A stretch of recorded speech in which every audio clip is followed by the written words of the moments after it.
Try its Butter Baby today and see what makes us so different. You can smell like this, or this. Made from all natural botanicals, herbs, extracts, and oils, try all 30 aromatics. Mix them and match them. Give them to loved ones. Your skin has never felt this good. Our aromatics are infused with 100% Ghanaian shea butter and ported bi-monthly. Packed, rich in vitamins and minerals to ensure its vitality, of course. Oh, and we let it whip. And whip. And whip. And we whip it right. Helps fight psoriasis and eczema, severe inflammation, acne and diaper rash, razor bumps, stretch marks and discoloration, dry, cracked feet, and more. Even the bees love it. That's because it's earthen. It's Butter Baby. All natural earthen skincare. Try its Butter Baby today and make your skin happy.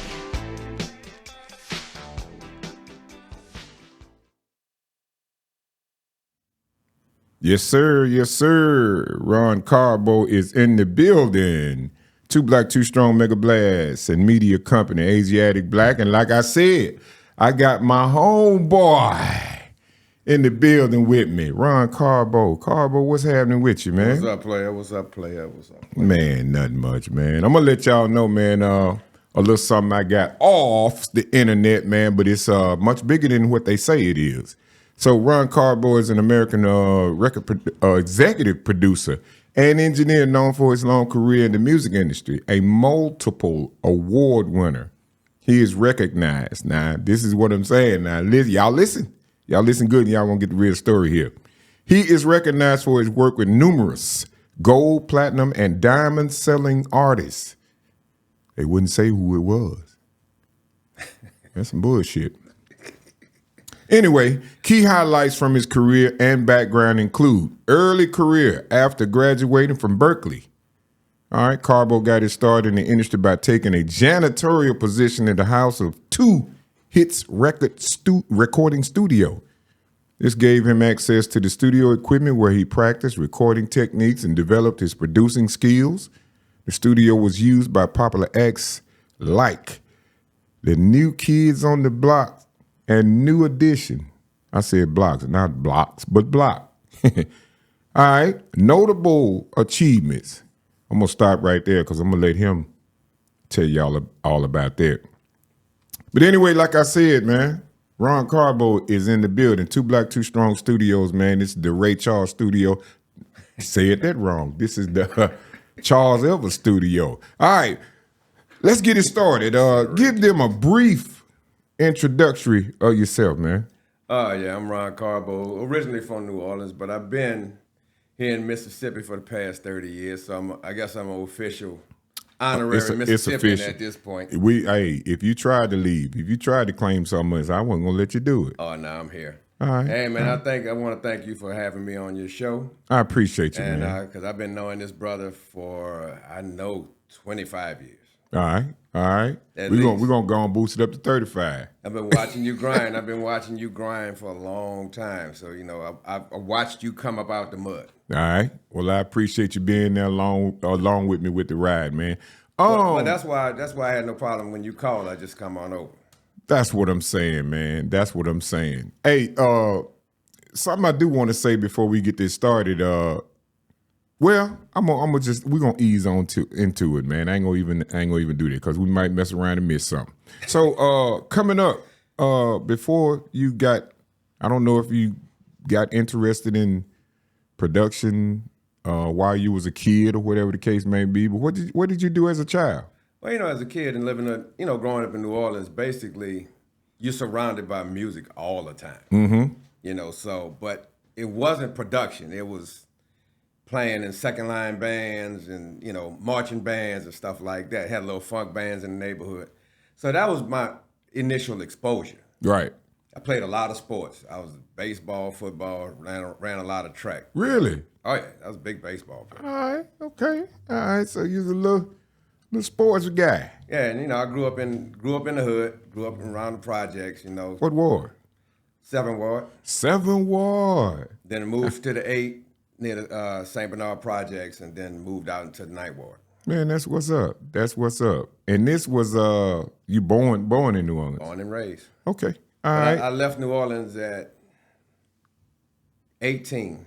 I went to Grambling State University my first year. Okay. What made you leave? I had a couple of partners that was at Southern. Okay. So I left there to go study jazz with a guy named Alvin Batiste. He was a legendary jazz musician. So I went there and studied with them for a year. And that's when I found out about Berklee. Okay. Berklee is a big time music school in Boston. Berklee College of Music. How was it at Berklee? Oh, it's amazing. Okay. Expensive. Okay. Expensive, but it was amazing. So what'd you get into at Berklee, man? Other than music? No, my degree in Berklee was film scoring and music production and engineering. So I learned how to score for movies, as well as learn how to work in the studio. Gotcha. So okay. that was my major. My senior year, there was a black teacher there named Greg McPherson. So he was one of the few black teachers there, and he had left to go work with Maurice Starr. Maurice Starr is the producer who created New Kids on the Block and New Edition. So I would call Greg all the time. Hey man, I want to come and work in the studio. I want to learn how to engineer because I didn't have no skills or nothing. I wanted to learn how to work in the studio. He said, man, come on to the studio.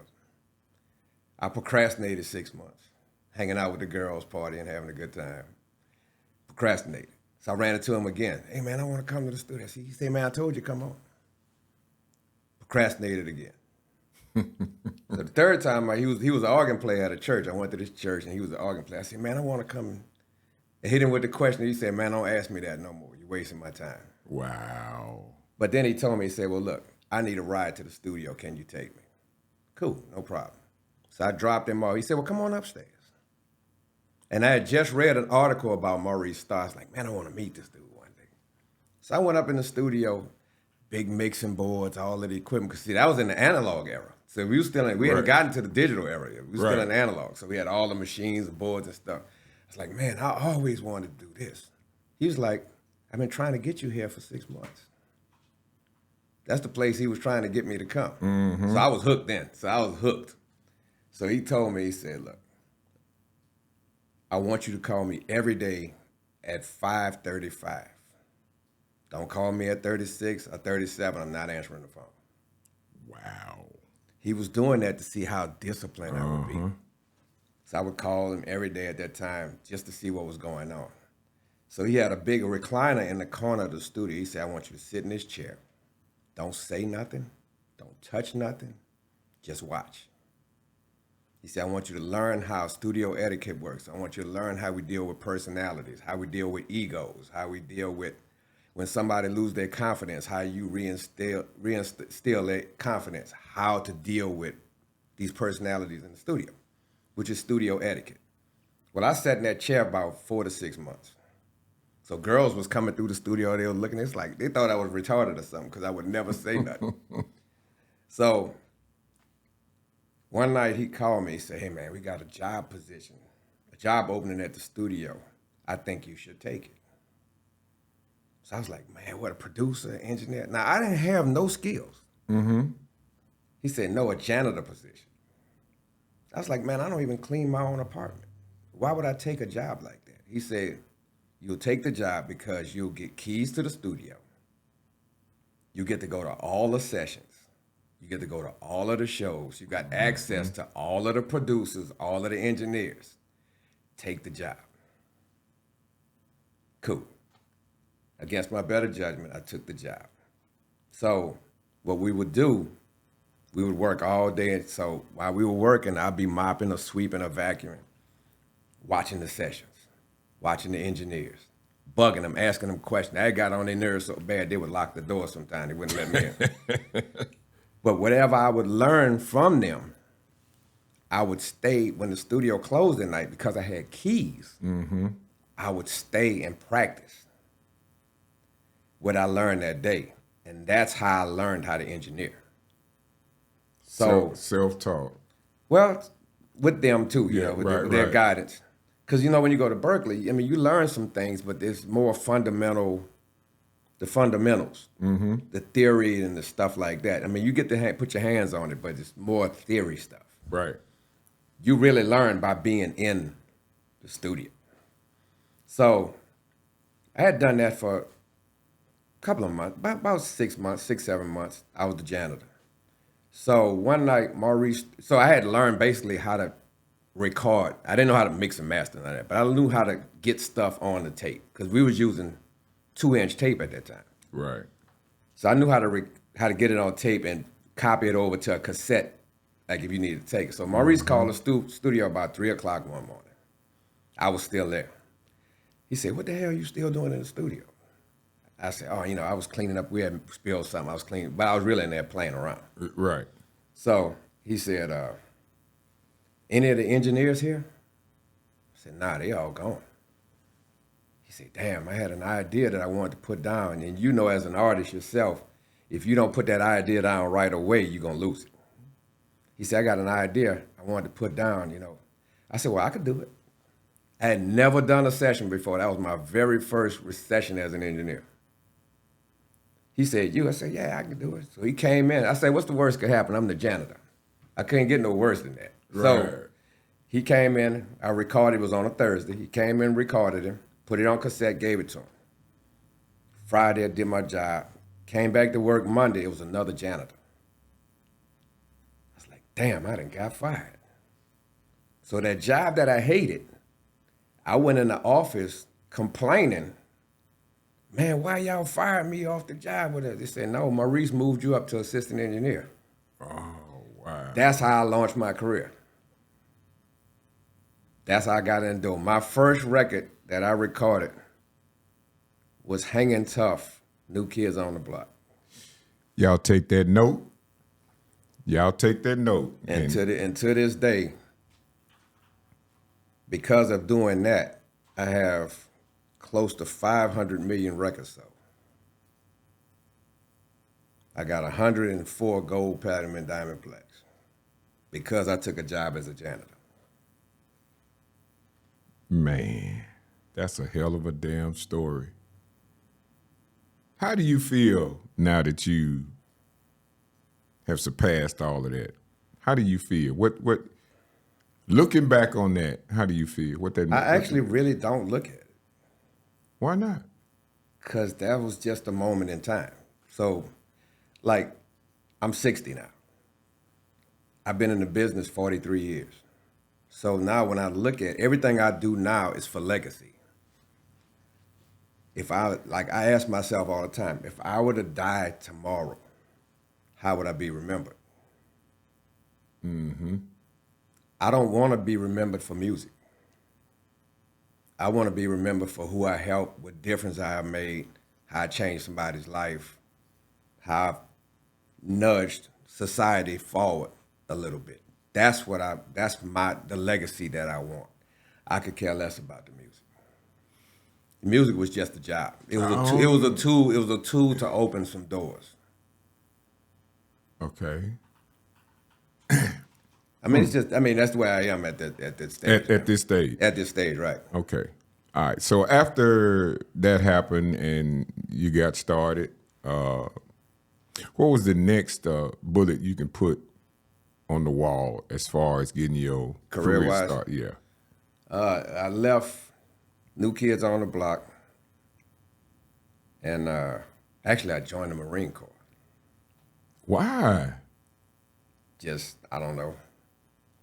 Would you consider yourself sporadic at that time? Well, the way I've always operated, and I tell this to students all the time, I've never had a plan B. I don't believe in it. I don't believe in a plan B, because if you got plan B, you will never make A.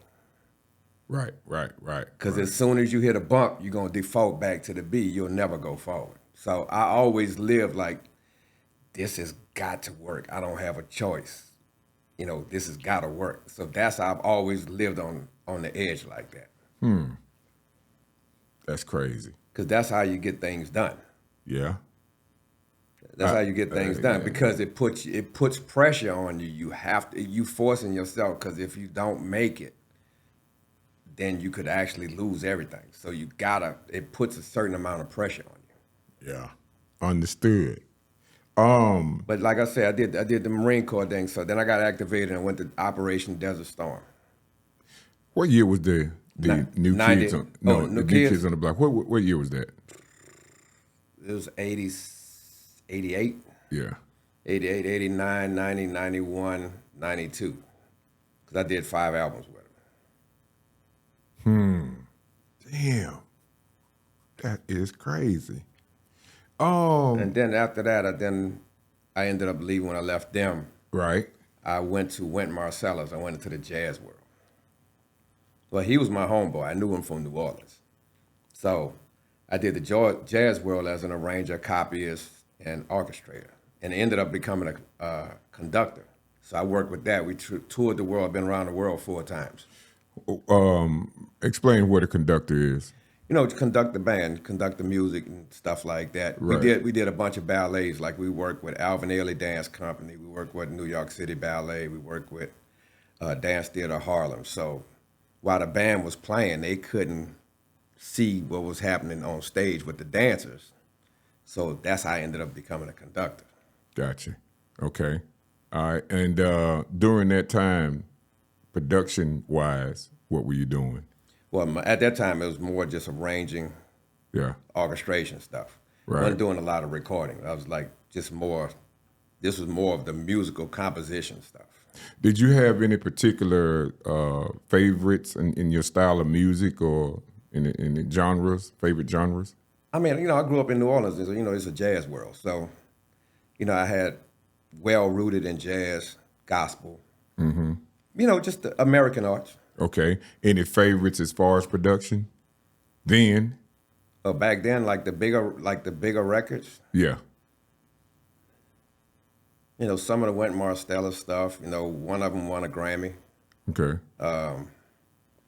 New Kids on the Block, like we did the video for them, that won American Music Award. Okay. You know, just it's a wide range of stuff. Any old school producers that you looked up to? Oh, Quincy Jones. KJ. I mean, if I was gonna be anybody, that's who I would have wanted to be. Any particular reason? Why? Because he had the jazz background, he had the pop, he had the R&B background, he had the musical ability. He did movie scores. I mean, he had a wide range of music. And speaking of that, what do you think attributed to that in him? Well, he just came up in that era. You know what I mean? He came up in that era where you had to go get it. So like when he learned how to write music, his composition teacher was Ray Charles. His composition teacher? That's who taught him how to write, was Ray Charles. Are you serious? Yes. So he Never knew that. It's a whole documentary on it. So he would go bug Ray Charles, and Ray Charles would teach him, because you remember the pop music of that time was jazz. Right. So he learned how to write with them. And after he did that, he did his next real big project was Frank Sinatra. Quincy Jones was the arranger for Frank Sinatra, as well as Count Basie. So he was big. Mm-hmm. Okay. Did you ever get a chance to sit with him? No. I got close, but I never got a chance. Because we were doing Vibe when I was working with Brian McKnight. We were doing Vibe TV show when Sinbad had took over. And we was getting ready to head to the stage. I looked down the hall. He was standing at the end of the hall, but I had to go to the stage. By the time we got from by the stage, he was gone. Okay. All right. So that's one of the things I regret never getting a chance to meet him. Mm-hmm. Okay. Although I have met some of my idols and people who I've really looked up really seriously. Before we get into that, who did you have a chance working with during your career? In what area? Production. I mean, but in what genre of music? Because we can get into all that. So now, let's say pop. Well, New Kids, of course. They were the number one group in the country. I worked with a group called Lady Soul. We did the last song on the Sister Act 1 soundtrack. That was a big one. I did engineered Martin Lawrence's first movie, Talking Dirty After Dark. I don't know if you ever seen that movie. Yeah. That was his first, I worked on that project. Also did South Central.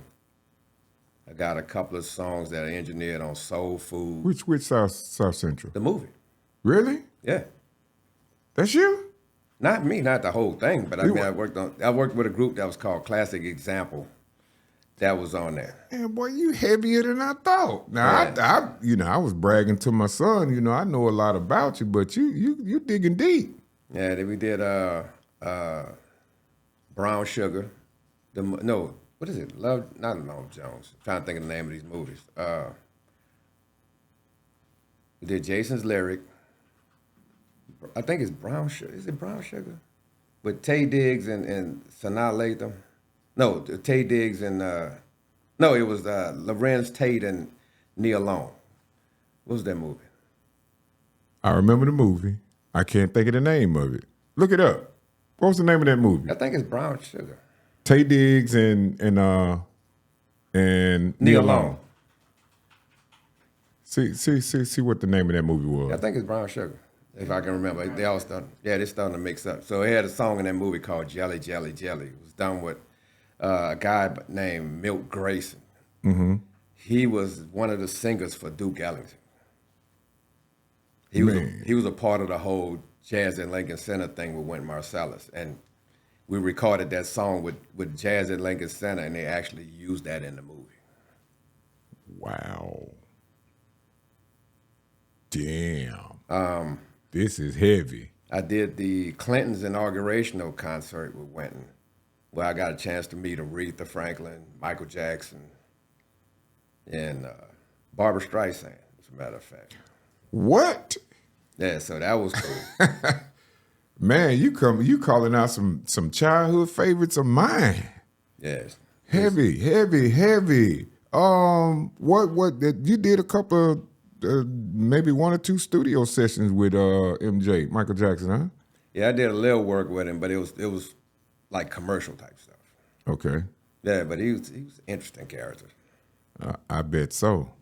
I had a chance to meet him, the Jacksons, actually, when they came to the Coliseum, not to perform, but they came to the Coliseum it was a meet and greet, I believe, way back. Yeah, that had to be a way back. Yeah, that was way back. Also, a meet and greet with Muhammad Ali. Those are some of my staples.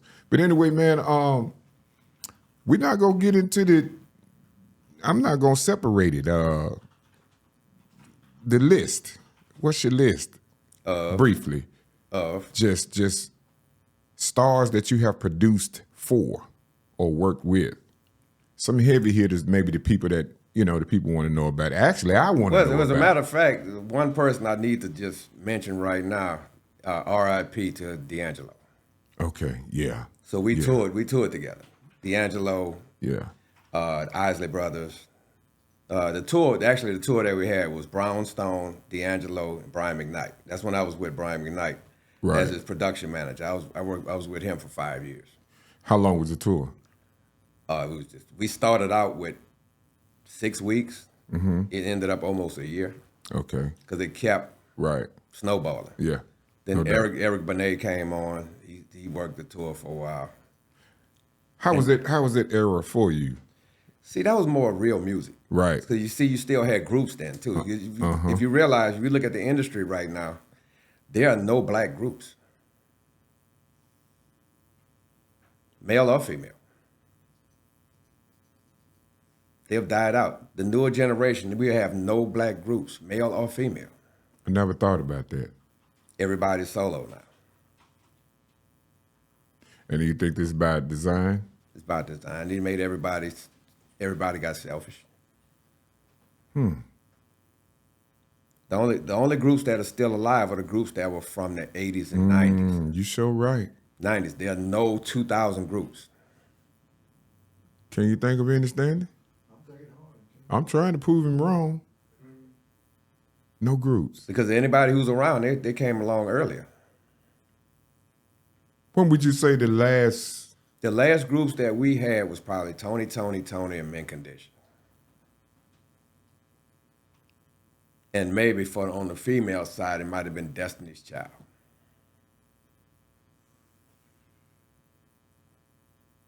Damn, man, you making me feel like a fool. That's It's been a while. Yeah, he's right. It's been a while. Damn. But we had an era where we had the Silks, the Mint Conditions, the Total, the SWVs, that was a great era for American music, for black music. All of that's gone now. You're gonna make me go to the books. Well, to the internet. And when the last time we had a band as the group?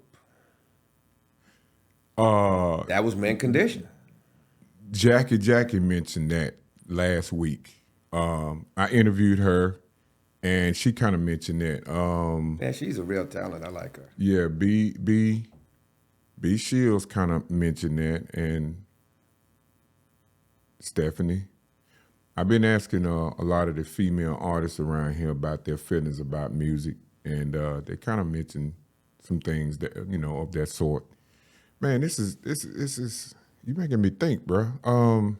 Cause see, man, what you gotta think about, like, it's all breaking down. Everybody wants to be solo now. Nobody wants to be a group. Now, the way the industry is set up and the way the labels are, nobody's signing groups. They don't want to spend that money. Because you don't even have A&R no more. Yeah. A&R. Now I did know that. A&R is now how many streams, how many followers you get. Yep. Now I did know that. I recognize that. Man, that's crazy. That's crazy. That's deep. That's real deep. Well, ain't really nothing to study. It's fact. I mean, yeah, you just look at it. I mean, it's like I said, the last group we had, that era of Isley Brothers, Gap Band, Earth, Wind and Fire, Commodores, it's gone. Our last group was Mint Condition. Now, Mint Condition and maybe Tony. Let me ask you this now. Do you think that that's a us problem or their problem? And what I mean by that is if you break it down, I'm looking at it as them taking the soul out of music and also the fellowship like they do. They separate us. Mm-hmm. And of course it's by design, but do you think that is more of a us issue or them allowing, us is allowing it to happen? I think it's both. Okay, yeah. I think it's both. I understand. And when we talk about female groups have never stayed together. Why? I think, boy, I know they're going to hate me for this, but I think a lot of it is just having women together in a group. Yeah. Every female group I work with, they always butt heads so much. Emotions, they fall apart. That's why you never see female groups last for a long period of time. Probably the only two that really lasted to a certain extent was maybe Destiny's Child and TLC. And that's fact. That is fact. But you got to ask yourself, why did Destiny's Child break up? Because Beyonce wanted to go solo. Mm-hmm. That's why the group fell apart. Right. Same thing with most of the rest of the groups. Now TLC happened because Left Eye got killed. Mm-hmm. So we don't know how that would have actually turned out. But if you look at all of the groups, the Total, Escape, all of those kind of groups, none of them stayed together. Do you think that the industry played a part in? Probably so, because the industry they'll pick that one person and say, I think you should be a solo. You don't need them. How about? If you look at the James Brown movie, you remember the James Brown movie? Mm-hmm. How they pulled James Brown out of his group and told him, like, you'll be James Brown and they'll be your backup. Mm-hmm. The JBs. They destroyed the group. They pulled him out because they realized that he was the real talent. He was the draw. Mm-hmm. We don't have to pay y'all if we just get him.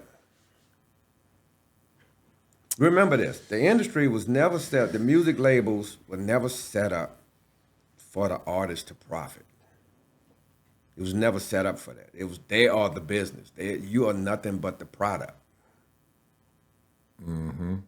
You are that that candy bar that people love to eat, but once it doesn't taste good anymore, people don't buy it no more. They discard you and put somebody else in that place. Something better tasting, better appealing. Something younger. Younger, yeah. Uh-huh. You know, so it was never set up for that. Now, you have certain artists that the label will target and make them rich because they know that they'll have a bunch of followers that'll follow them. That's how you get the Beyoncés, the Jay-Z's, the Kendrick Lamars, even though they are extremely talented. Mm-hmm. They make them rich, and then everybody else feels that though I can be just as rich as them. And they can push their agenda through them. Divide and conquer. They push their agenda through them. Look at how they influenced. When back in the day when they had Rap City, if an artist would come on TV and wear a white tee, a long white tee, what was happening on the streets in Jackson? Same thing. Everybody had white tees. When they went to the throwback jersey, everybody was spending $500 and $600 for a jersey that normally would cost you $30 to $50 because it was on Rap City. They started wearing the cap with the tag hanging off the side. They manipulated you that way because they knew that they could sell to you if they get these artists right here. They pump enough money into these artists. They knew that they could control the buying base out here. Look at Sexy Red. Why is she out there selling lip gloss with gonorrhea, syphilis, booty hole brown lip gloss? She sold out. So why is a woman buying your little daughter gonorrhea lip gloss? It's marketing. The music industry is not about business. It's not about music. It's about marketing. Straight marketing. It's marketing. You want to push a brand, you want to push an agenda, you push it through the music. Through the music. And also taking the soul and originality out of it at the same time. Think about it think about 10 years ago, the industry invested in private prisons. Listen, son. About 10 years ago, the industry invested in private prisons. So in order to keep your investment funded, you need to make sure that you have enough inmates to keep it paid, because the government pays you X amount of dollars to house inmates. So what they did was they criminalized one area of music. Guess what that was? Talk to me. Hip hop. Yeah. When hip hop first came out, it was educational, inspirational, all about empowerment. Yep. Now it's about drugs, killing, prostitution, everything like that, which creates a certain mindset in the younger generation, which feeds them straight to the prison pipeline. There's no other genre of music that does that. Who do you think first spoke on that? Well, there's been several people in the industry that have spoken on that. How far back you think? Probably when they had that meeting. It was a private meeting. The meeting that took place, the people had to sign a non-disclosure agreement to attend the meeting. Right. Several people decided not to go because they didn't want to be bound by that. Right. But if you attended the meeting, you had to sign a non-disclosure. Yeah. And they reveal what that was. I heard Method Man and Too Short speak on it some years ago. Yeah. And also spoke with my guy from Nucleus, the lead singer from Nucleus, and we talked about it. I actually had, during COVID when I interviewed you, I interviewed him and he spoke on it as well. And it caused him, they spoke about it actually in a lot of songs back then. Yeah. And namely one, Computer Age. It was another song that they had, the Wiki Wiki Wiki song. And we spoke on that, and he had some heavy stuff out there. And it caused a lot of artists, too, to, like you said, to withdraw. He's still back. You know, one of them got killed, and he's still in the, you know, just kind of laying in the background. I mean, but just think about it. So, when, like I said, when hip hop first started, you know, you had to look at Public Enemy, Fight the Power. Mm-hmm. You know what I mean? Mm-hmm. KRS-One. All of them that's giving knowledge. Who else? Tribe Called Quest. All of these different groups like that. Arrested Development. X-Clan. Yeah. You know, all of these kind of groups. Yep. That's dangerous because you're bringing people together. Mm-hmm. That's dangerous. You're instituting a movement. Right. That's dangerous. Tupac. Yeah. Yeah. That's dangerous. Yeah, it is. So to them. Right. So what you did was, let's criminalize this, but in order to criminalize it, we got to make a few people rich. Now everybody wants to be them. That's why you have so many copycat artists now. Mm-hmm. You old enough to know when hip hop started, it was a sin to sound like somebody else. Absolutely. That would get you killed. Right. Literally. Right. You copy some lyrics, you copy a beat, or anything like that, that was a major violation. Right. Now, if you close your eyes at a show, you can't even tell when they go from one artist to the next. Right. Because they all sound the same. Personal question. I want to ask your opinion on this. Jacking for Beats, do you think that was Cube's way of kind of recognizing it, exposing it, or him jumping on the bandwagon? Give me some more insight to that. The song he had, Jacking for Beats, he jacked a lot of beats and he rapped on them. Right. And at that time, my thought on it was him exposing it because that was around the time that it started. Mm-hmm. So I was asking your opinion on it. I don't know if you were into that style back then. I mean, I really can't. I don't really know enough about it to really. Okay. So I prefer not to shoot myself in the foot. Okay. Now the start. But I mean, just think about it, man. Back in the day, you could sell a beat for several $1,000s. Mm-hmm. Yep. Now you can sell a beat for $200 or $300 if you're lucky. And studio time, don't forget about that. If you're lucky. Yeah. See, but trust me, I was able to see the whole thing, so I was old enough to see it. So right. I remember, like, first of all, the label was going to record your record. It wasn't no bringing the record to the label. They were going to record your record because, one, they own the masters. They'll charge you for studio time. Mm-hmm. They'll charge you for promotional stuff. Photos, hair, makeup. I mean, you go to shoot a video, and your photographer is $50,000. Your hair and makeup per day is $5,000 per day. Did you have a choice? Well, it depends on what you sign. Yeah. Okay. Now, when they started getting smart, they started saying, well, how about you just give us the budget, and we'll hire our own people. Mm-hmm. That same photographer you spent $50,000 for, I can get him for $600. Right. So now we can pocket the rest of that money, or we can give it back. Because if you got an advance, you could give that money back and help pay off that advance, so you can start collecting royalties. Was that independent labels or artists? All. Okay. Because remember, the game is not designed for you to win. Right. Mm-hmm. You just got certain artists that get lucky enough. Right. Do you know any personally that was smart enough to do that at that time? I mean, they got several artists who got smart enough, especially the ones who actually created their labels. But the artists themselves, it's all about that little piece of paper. Mm-hmm.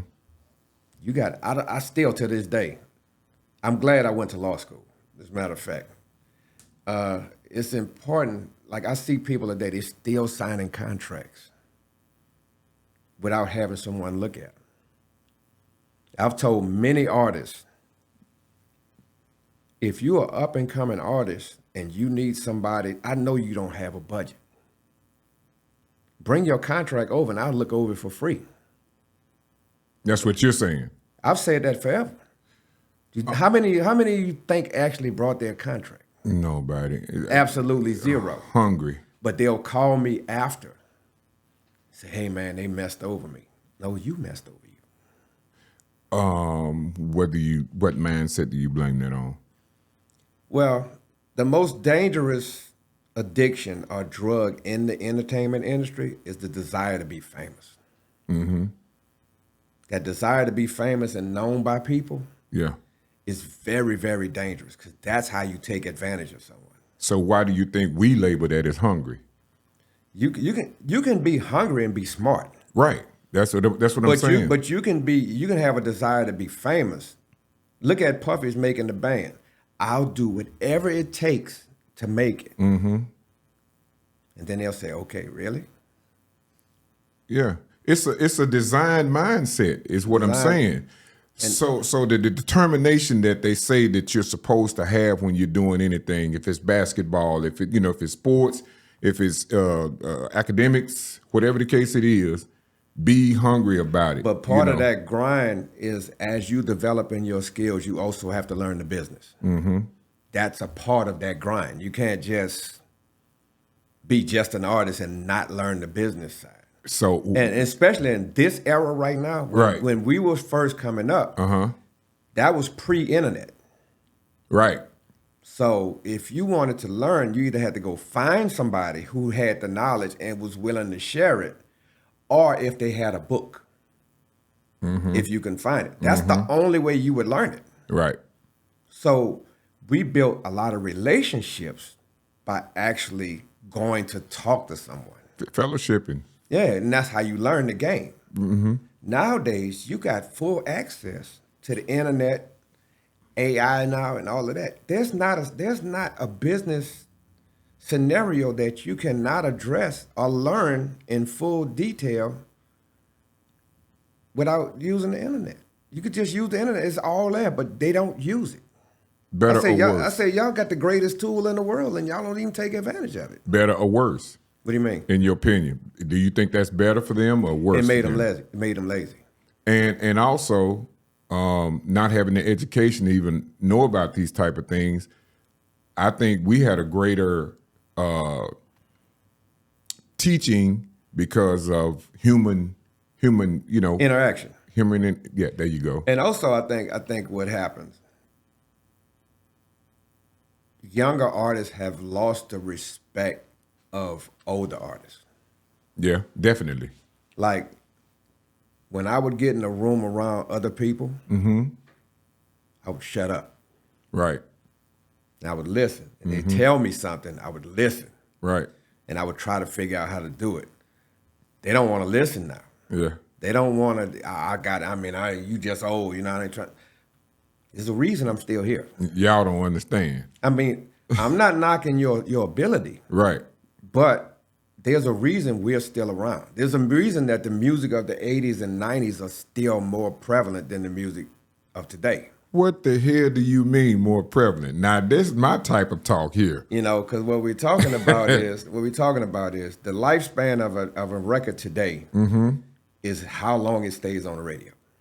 Absolutely. Whereas a record that was recorded in the 70s, 60s, 50s is still playing. Yeah. Hard. Why? Original. It's original. It's the creativity in it. Yeah.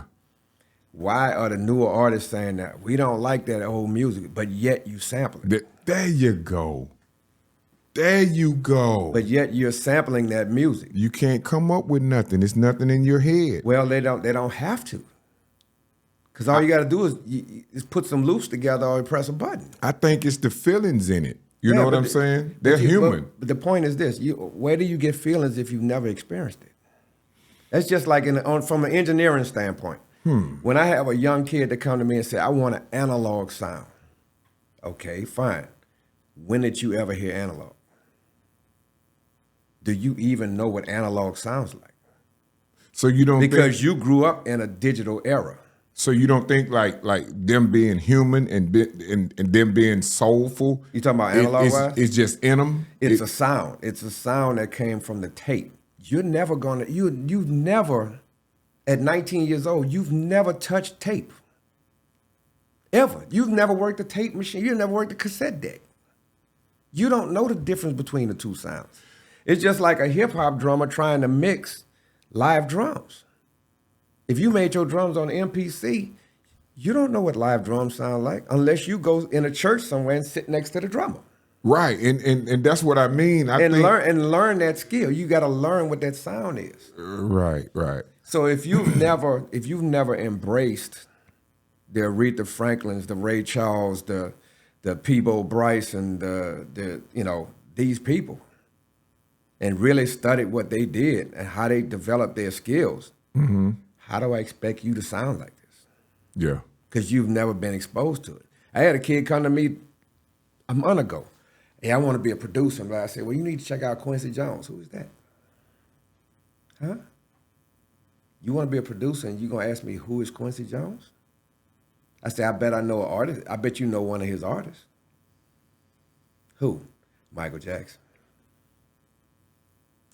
They weren't even familiar. With who Quincy Jones is. But you want to be a producer, which means you haven't done. I go to rappers, they talk, oh man, we gonna make, the typical speech. Man, we gonna make millions, man. You work with me, blah, blah, blah, blah, blah. I say, bro, tell me about the history of hip hop. Tell me about the history of hip hop. How much homework have you done? Tell me about the history of hip hop in Mississippi. Tell me somebody other than you take David Banner out of the mix. Take David Banner and Big Crit out of the mix. Tell me the history of hip hop in Mississippi. They can't. They can't. No. When I say Kool Moe Dee, when I say Big Daddy Kane of Furious 5, the Get Fresh crew, Rapper's Delight. I told him, I said, man, what was the first rap song to ever win a Grammy? They don't know. They don't know. Who's the artist? They don't know. Huh? The first group to win, the first artist to win a rap Grammy was Will Smith. Who you say? Hip hop camp on their group we were talking about. Say that again. No black groups that do hip hop camp. City Girls, they broke up last year because they wanted to focus on their solo career. You just proved my point. Yep, same thing you said. They was I think they stayed together a year. They broke up last year because they wanted to focus on their solo career. You just proved my point. Yeah, absolutely. Like I got a question for you. Who's the first rapper to win a Grammy for ringtones? Who? You probably know that. I did know it. Wait. I did know it.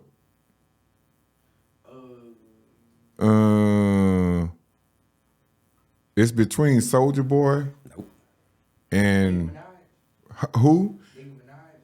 Oh, No, she wasn't in the game yet. It was male. No. It wasn't? No. Oh, I got it messed up then. Rick Ross.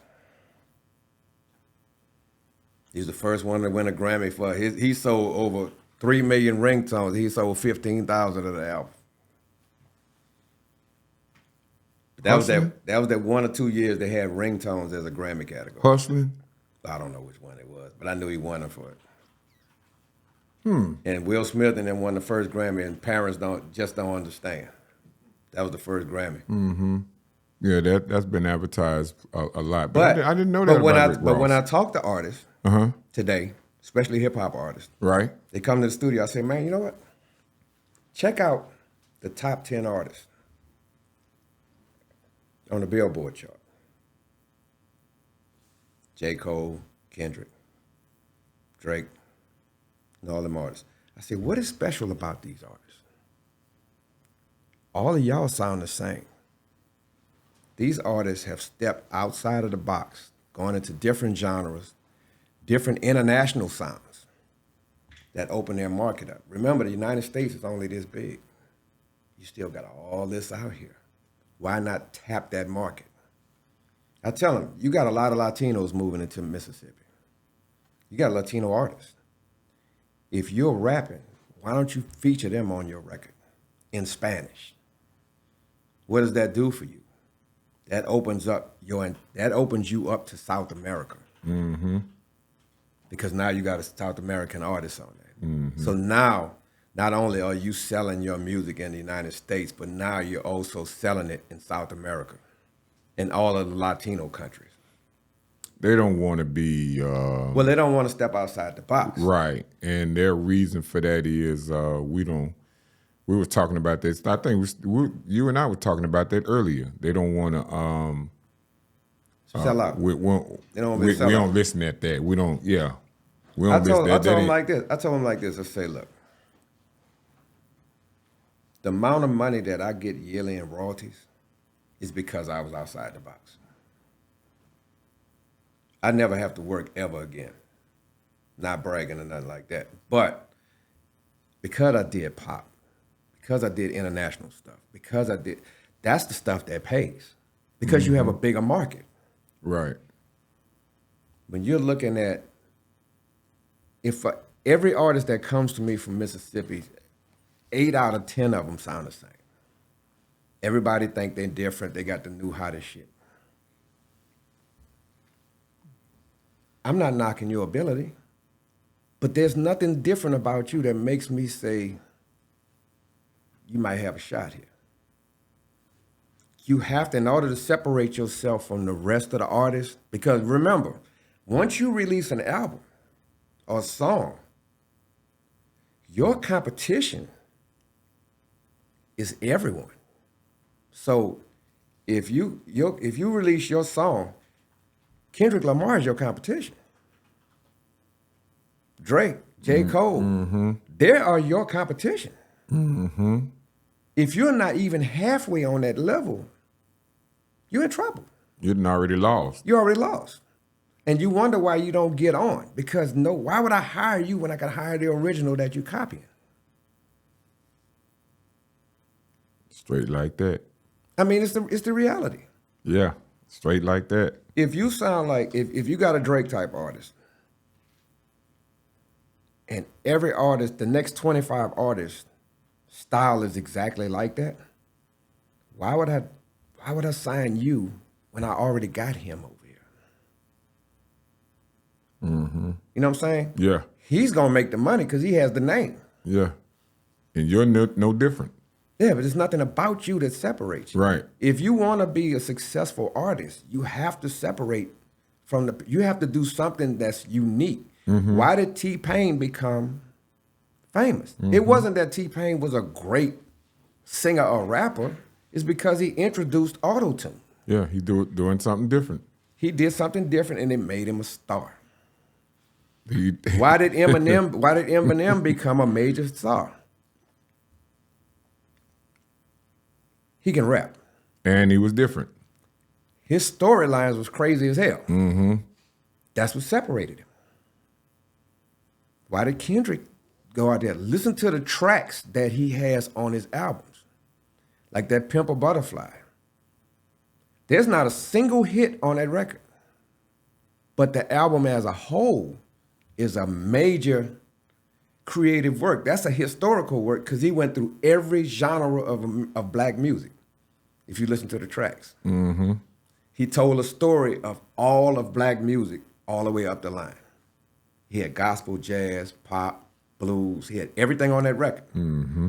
That was the story. The record itself was the hit. Yeah. Mm-hmm. So that's how you got things. They're doing different kinds of stuff. You know, just look at these different artists. What's so special about them that separates? And I tell them, I worked with this song.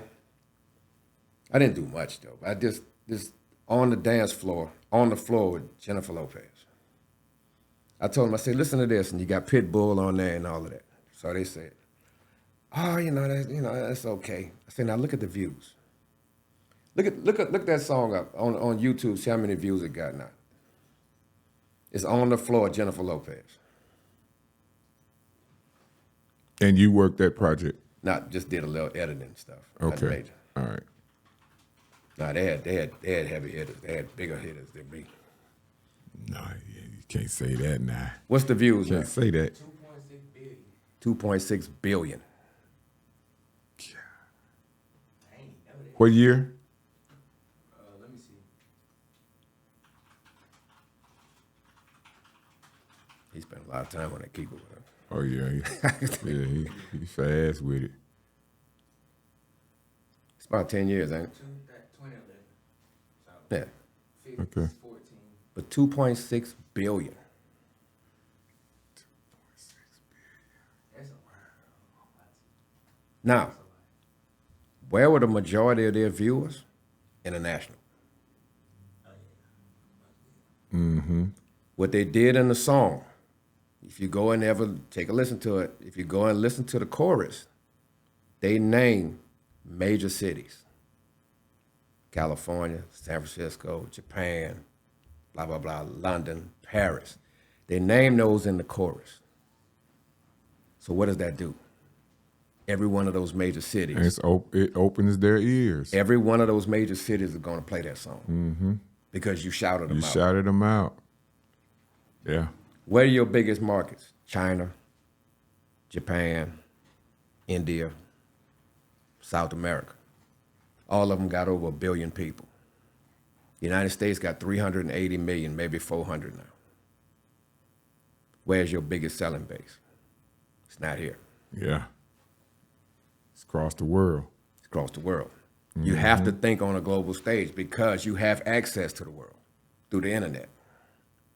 So how do you, are you still producing now? Just little stuff here and there. I'm technically retired now. Okay. I'm All right. working- When did you make that decision? Last year, really.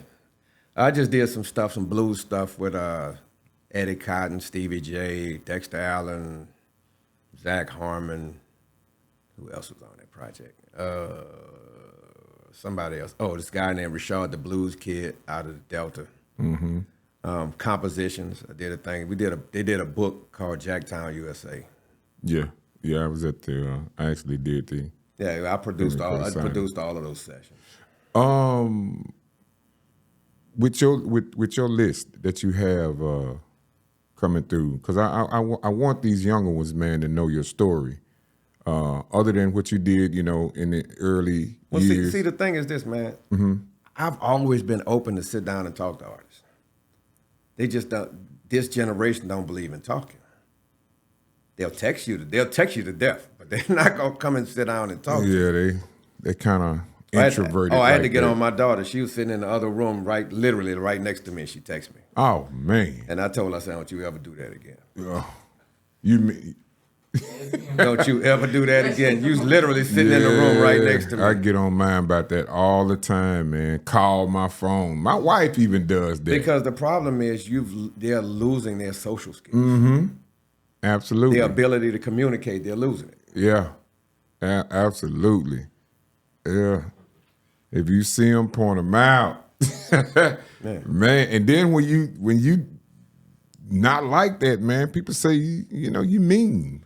Yeah, but I got to give my shout out to a lot of the Mississippi folks I had the opportunity to work with, like Reese and Big, Banner, Triple Threat, Wildlife Society. Yeah. Cadillac Don, J Money, Yeah.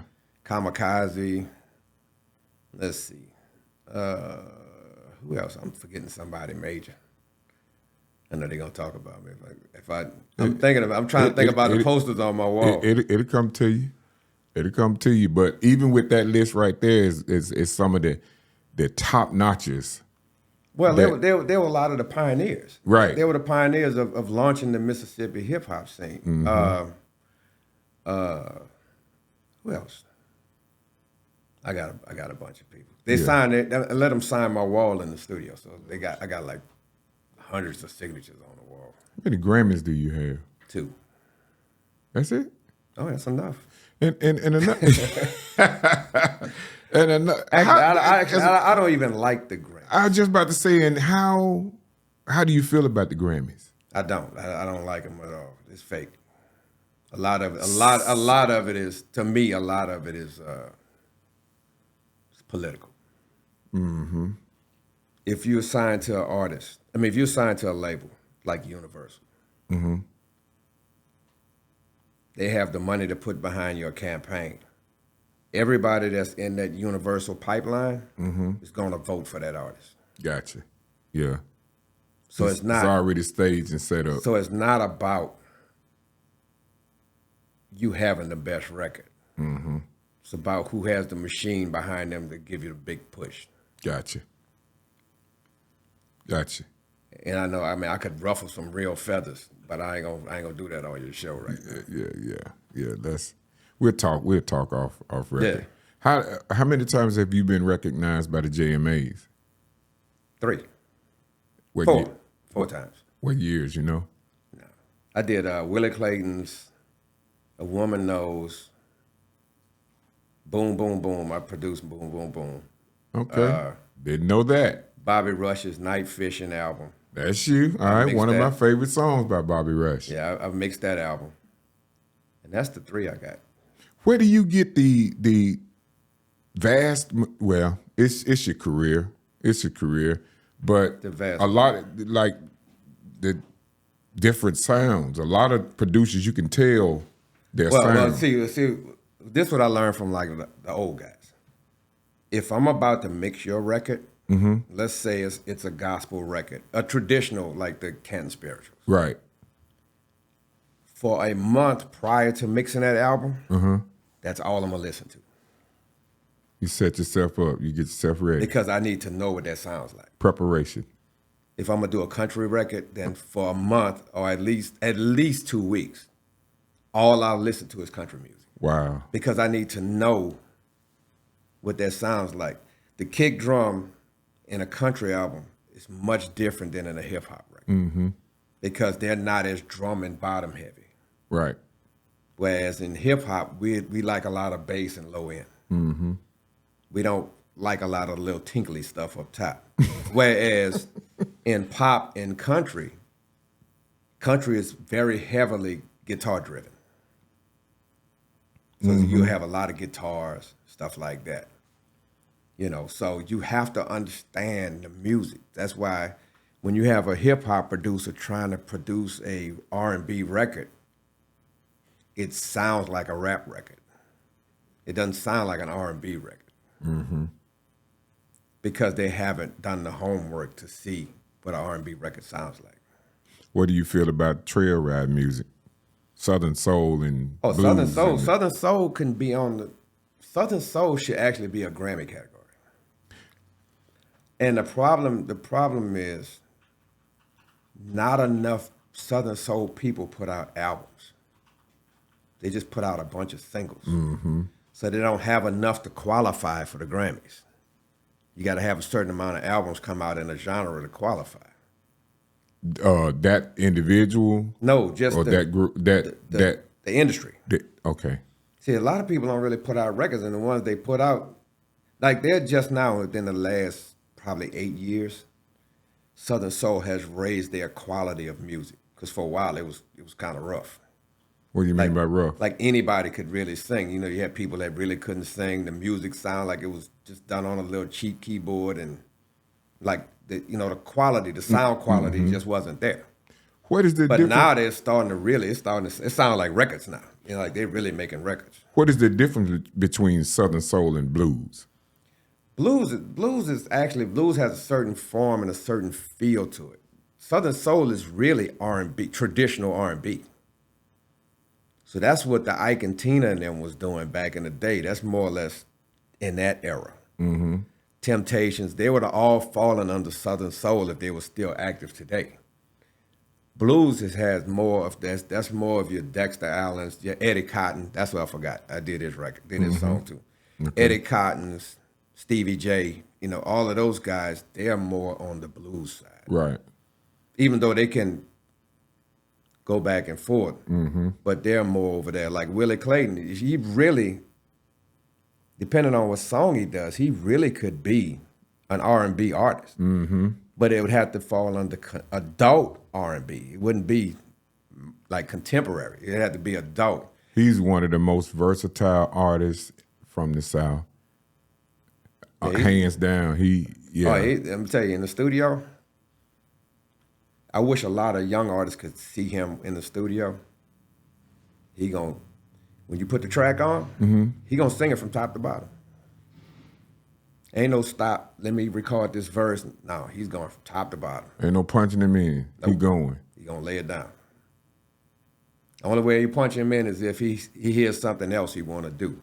Usually what I do, my technique, I'll record 2 tracks. I'll record 1 take, then we'll do another take, make sure that I have what I want. Then we'll do a 3rd take. I tell him, be as adventurous as you want. I don't care if you make a mistake, we're gonna keep going.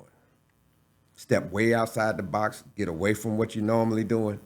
Just whatever come out your mouth, do it. All access. And what that does, you might get that one little gem out of that one track. You might find that one little piece, be like, oh, that's it right there. And you pop that in. And you might not get anything, but the idea is to do it, to see what you get. For sure. For sure. How you feel about the All Access, Malaco All Access, the thing that they're doing now? I don't even know about it. What is it? It's a little something they got on the internet now where they're taking different artists. Kamikaze was on there, Willie Clayton was on there, Vic Allen was on there, Stephanie. What is it, a show? It's a showcase? No, it's I don't know exactly. It's just All Access. That's what it's named. But I've been looking at it lately, and I think it's spotlighting, sort of like spotlighting southern artists. What is it, like a interview show or what is No, they just got little clips of studio sessions. Sort of like the Tiny Desk thing that was going around. Something like, okay. Yeah. Check it out, man. It's pretty good. I saw a little clip for I need to check that out. Willie Clayton. Man, that man is amazing. That man is amazing. And the amount of years that he's been out here doing his music, man, his voice, his clarity. Yeah, I did 3 or 4 of his albums. Wow. Yeah, but he's and then, because our production team I was producing and engineering, had Angela Walls doing all the background arrangements. Vic Allen was making tracks and doing some writing. And we had Omar Cunningham. He would do some like background stuff also. Wow. That was the most lucrative era that Willie ever had. His biggest selling song ever was Boom, Boom, Boom. Is it? Yeah. Because it was 3 people sleeping in my bed, but now it's Boom, Boom, Boom. Remember you asked about that at West Lounge that night? Yeah. 3 people. Damn, that's crazy. I'm going to tell you a story once we get off of these. Man, you heavy, man. You heavy. Are you teaching? Teaching what? Production. No. People don't listen. My son. I mean, just tell them just come hang out. Okay. All right. You hear that, right? I mean, the thing is, like man, I always tell people, just come hang out. The way you learn, the music industry is the hangout business. It's not, you ain't going to learn this in a classroom. Definitely. You learn from hanging out. Definitely not that. I've known a lot of guys to get major gigs from just being there because you're always around. If opportunity opens, you might not be the best person, but the fact that you always around, you get the gig. You're accessible. Yeah, you get the gig. It happens all the time. And that's why when you get these gigs, you say, man, I don't understand how they got that gig. Well, it was there. Yeah, experience and it comes afterwards. And you got to get rid of the ego. You can't have no ego. I had a little dude come to the studio, man. He was with my son. My son was doing a session. He was in there. Yeah, man, he got a song on. That's when JMI used to do Pump It or Dump It. You remember that? So he had a song on Pump It. Yeah, man, I got a song on Pump It or Dump It. He was all on the phone. He talking to the little girl. Yeah, I'm in the studio, blah, blah, blah, blah, blah. Just talking. I was like, I'm just sitting there watching. He talking to all the other artists, just talking noise. I'm like, this dude here is just running his mouth. So eventually I was like, man, look, how many major tours you been on? Oh, man, I'm trying to get that. How many gold and platinum you got on your wall? Hey, man, I'm about to get that, brother. Blah, blah, blah, blah. How many Grammys? How many this and that you got? Nah, man, how many international records you got? Nothing. And I ain't trying to get all that. I say, brother, shut the fuck up. And learn something. And learn something. I said, because I've done all of this. And if I don't have an ego, why do you? Next thing, that's what I want to get at next. Because I'm gonna tell you, Where is it? The people who have those egos is usually the one that's climbing the ladder. It's not the one who's reached a certain level of success. There you go. It's the one climbing the ladder, because you got to prove to everybody who you are. You ain't got nothing to prove. All you got to do, if you as cold as you are, I shouldn't even have to ask who you are. Mm-hmm. Your reputation should precede you. Yeah. That's it. That's it right there. I don't have the biggest name, but every time I go around and they say, and I tell them, I say, I stop in like little dudes who just kind of setting these studios up. I say, hey man, I hit them on Instagram. Hey man, can I stop through? Come through, show them a little something. You do that? Yeah. Yeah. Cause I'm not intimidated. I'm not in competition with you. I used to teach dudes, they was like, man, why you showing them your tricks? It ain't my tricks. I learned it from somebody else. Why not teach it? A lot of times I don't do rap sessions. So I got a whole pool of little dudes that I funnel out sessions to. Hey man, I don't do this. Hey man, call this brother right here, call him. That'd probably be a better fit for what you do. Right. I ain't tripping on that. Ron Carbo. I'm talking about the one and only. Man, your skills are immaculate, man. I'm steady learning. I'm sitting here quiet, man. I'm soaking it in. I'm steady learning, bro. Now you gotta teach me how to do this video stuff. Hey, I'm with it. I'm with it. So you into that now? You Oh, I'm probably start a channel at some point. Okay. Your studio set up. Where your studio's set up. I got one. Just one? Yeah, that's all I need. You had more than one at one time, didn't you? Same spot. Okay. All right. So the people that's working around you, with you, or under you, or well, I'm not gonna say under you because you just made it clear. You are who you are. Well, first I'm gonna ask this. It's just based on that alone. When people come to the studio to work with me, like Angela Walls, phenomenal background singer. I'll bring her in to do a session, put backgrounds on somebody's stuff. The first thing she'll usually ask me is, what do you want me to do? And she will tell you, my first response is always, if I got to tell you what to do, then I call the wrong person. You're a background singer, not me. You do what you do. If I hear something I don't like, then we'll make adjustments. But I want you to be the artist that you are, to put something on the track. Because if I got to sit here and feed it to you, then I don't need you. I got Dennis Bonds. He come and play guitar. I don't play guitar. So how am I going to tell you how to play the guitar? Do what you do. Do what you do, and if I don't like it, then, because most of the times he'll come up with something I never even heard. I never even thought about. That wasn't even in my mindset. It's like, damn, I wasn't even thinking about that. I like it. So tell me, that's arranging. That's arranging and producing. The thing about this, see, most people, especially the hip hop world, they don't even know what a producer is. I was about to say, so tell me exactly what do you do from ground zero? Put it like this. If you think about a producer as a chef in the kitchen.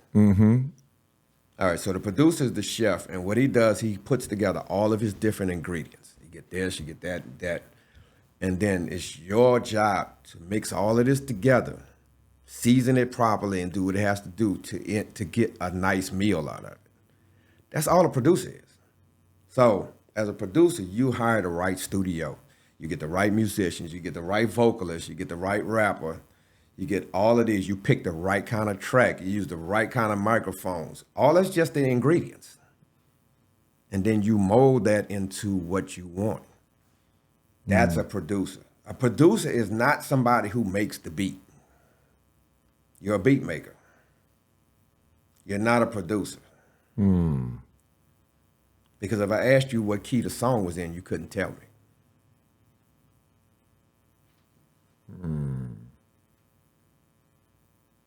It's not about that. Are you handling the split sheets? Are you handling the contracts? Are you doing the agreements? All that's part of the producer. If I put you in front of a band, could you handle that band? Do tell. Because it'll tell on you. If I put you in front of a band, would you know how to set that band, get it right, get it mic right, get it done this, or at least be able to instruct the people around you to get what you need, as well as do the paperwork, handle the budgets, rent any equipment that's necessary, making sure that everybody's publishing and everything is taken care of, making sure the credits are proper, all of that. All that's part of a producer. And how do you or a producer get paid from those splits? How do you? You can get a. There's something called a producer's agreement where you can get a percentage of the record if you produce it. So you might get 2 to 5% of the record. Right. Now when I was younger, doing the New Kids thing back in the day, back in that era, I listened to some old cats. They were just talking. I was in the room ear hustling. Didn't know if it would work or not. They say, man, if you were recording and mixing a record, you should ask for 1 or 2 points on the record instead of taking the full payment. Mm-hmm. So what they'll say, we'll pay you 10 grand to mix this record. Now we talking about the 80s. Right. We'll pay you 10 grand to mix this record. They say take 5 and take the other 5 in credits. Mm-hmm. In a percent of the record. Yeah. Naturally, you would say, man, give me my money. Because you're young. Yeah. Give me my 10 grand. I gambled. I'm still getting paid 30 years later. Yeah. Now, what I've gotten over 30 years is far greater than that 5,000 I gave up. Mm-hmm. Absolutely. I've made an easy 8 figures over that time. Not having instant gratification. Well, I mean, it's just one of those things where you have to be smart enough. But I also kept my cost of living down. I didn't have a lot of overhead, so I could gamble. What do you consider overhead at that time? What would that be? Man, look, I was on the road with New Kids and in the studio at the same time, working in the studio for Maurice. Mm-hmm. I was making $5,500 a week. In the 80s? In the 80s. Damn. First year, I was 22 years old, I did 640. I had an apartment with a futon on the floor. My TV was sitting on a milk crate, and I had a folding TV chair with some folding chairs and plastic plates. That's all I had in my apartment. I didn't even have a car. I was living in Boston at the time. Damn. Because I've never been materialistic. Never was into jewelry. I was never into flashy cars. And I've never been in that. I always invested in the stocks, stuff like that. I put the money other places because we didn't have anything growing up. Mm-hmm. When I first made my money, I didn't blow it. It dwindled way over time because I didn't know how to protect it. Because nobody was around that could educate me. Mm. You know what I mean? My mom and them, they didn't know anything about that. I wasn't around anybody who did. Right. So Right. I just thought you keep the money in the bank. And eventually it just dwindled away. So when I got another shot at it, I started making smart moves. Right. And that's another thing. You just have to educate yourself, get on the internet, and learn financial management. And if you want to be in the business of music, you got to learn the music business. Learn how to calculate royalties. Who's teaching that now, though? It's on the internet for free. Yeah. Yeah, I'm talking about they got videos that break it down for you. The attention span. But I mean, that's on you. That's what you talk about, the grind that you talked about earlier. If you really want to learn, then you got to put the work in. Yeah. Because it's to your advantage. Ooh, that's a tough one there. Boy, that's a tough one. It's to your advantage. If you don't want to sit there and learn the business, there are plenty of people that be more than willing to help you give away your money. That's every day, all day. I'm gonna give you a story. I ain't gonna tell you who. I ain't gonna call no names. Tell you a story. There was this producer that had a big group, and we was getting ready to record the new album. Big group. Young kid came in. He's about 17, 18 years old. Had a song, and the producer really liked the song. So what he did was he set up a meeting with him at about 3:30 in the evening. Keep track of the time now. Teach you a trick. He brought him in, had a couple of little cute girls. Hey, take him around the studio, show him all of that. Get his head blown up some. He brought him back, told him, say, hey man, I like your song. I got a check for $5,000 right here. It's yours and you're gonna have many more to come. If you sign this paper right now, you could take the check right. You know, this is just formality. You sign this paper right now, you can take this check to the bank right now and cash it. The bank closes at 5. He brought him in at 3:30. Walk around, it's 4 o'clock. We talking, it's 4:15. It's gonna take you 30 minutes to get to the bank, cash that check. He just used pressure and time to force him to sign that paper. He said, oh man, bet. Took the check to the bank, cashed it. Got his $5,000 out the last check he got. Because he signed away all his rights. Now, would it have made a difference if he would have said, let me take this home, let somebody look at it, and I'll bring it back tomorrow? What's the difference? The difference in the world. What's the difference? He could have waited. It would have been additional 10 or 12 hours. He still would have got the money, but somebody would have looked at it and he would have found out that they was about to rob him. But he was so anxious. He used the time to rush him into it. If you're dealing with anybody with a contract, like I don't even know why people would sign a contract these days anyway. But if you're looking at somebody with a contract, if they're not willing to let you take that and have somebody legitimately look at it, it's crooked. Throw it in the trash. I had a lady had a contract once. Page 1, page 2, page 3, page 6, page 7, page 8. 4 and 5 is missing. What was on those pages? I told you better not sign that. Because whatever was on 4 and 5, because once you sign the back page, they can always slide them pages back in. They got you. Damn. It's a different game, man. Raw. This is raw. What would you consider a lesson that you've learned along the way that, you can remember? Oh, I got many. About what? About what kind of things? Just It's so many. A mistake that you made, that something that you... Man, most of it just be humble. Build relationships. It's all about relationships. What did that lesson come off of? What can you name something that you've done? About being humble? Yeah. Maurice Starr humbled my ass one time. What was it?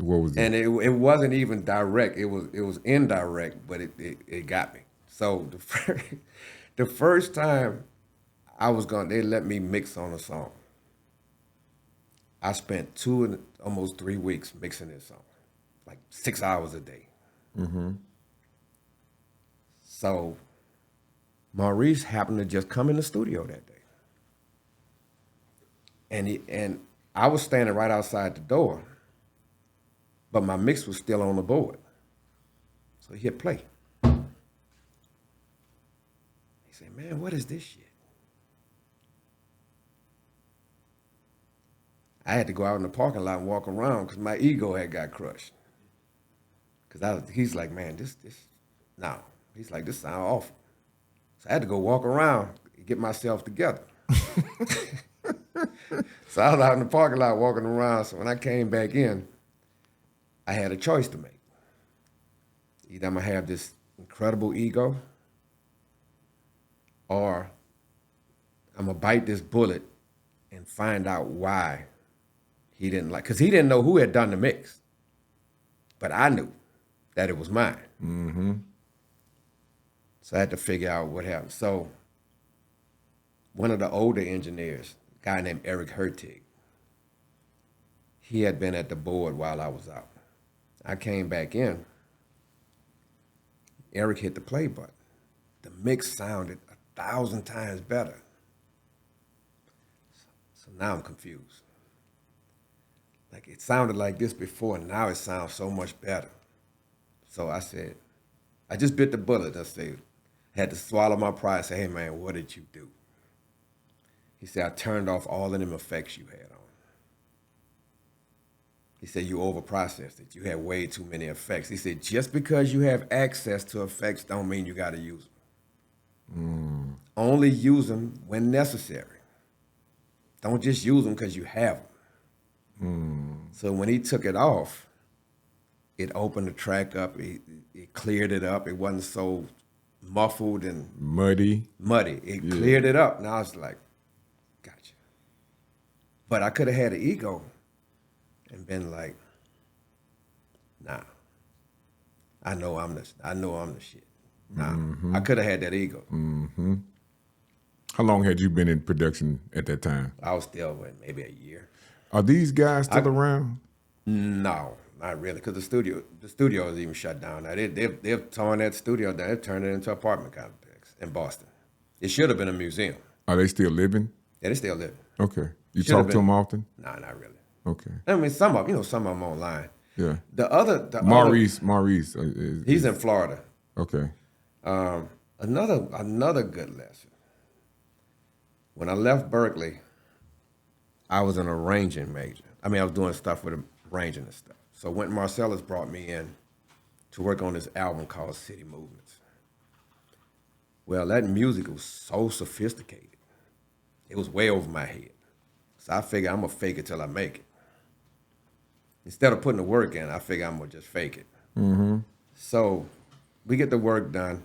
I get it done. Arrangements, do all the parts for the band and, get all that written out for them and stuff so that they'll do a rehearsal. Well, they got the rehearsal. It was like every 3 or 4 measures had a mistake in it. So Wynton would say, God damn it, where's Carbo? And he'll call me in and chew me out in front of the band. But we had that kind of relationship. But he would chew me out. Mm-hmm. Well, it had got so bad, it was like every 5 minutes. God damn it, where's Carbo? He'd bring me in. I walk in and the band was sitting back there. They was sniggling and grinning because they were just laughing at me getting chewed out. So it got so bad, I sat outside the room because I didn't want to be in the room no more. I could hear it through the door. So I come back in, he'd chew me out. So at that point, my pride, my ego, my everything, he had devastated me. I was done. So we were staying in Times Square in New York. So I went, and it was wintertime. So I went back to my hotel room, and I was just looking out the window. It was snowing. And people downstairs were doing construction. Right. So Wynton's tour manager came in and said, hey, man, what's going on with you? I said, man, I don't know about this, bro. I think I'm going to pack up and head back to New Orleans. I was done, bro. I was throwing in the towel. You weren't going to quit, was it? Man, I was done, bro.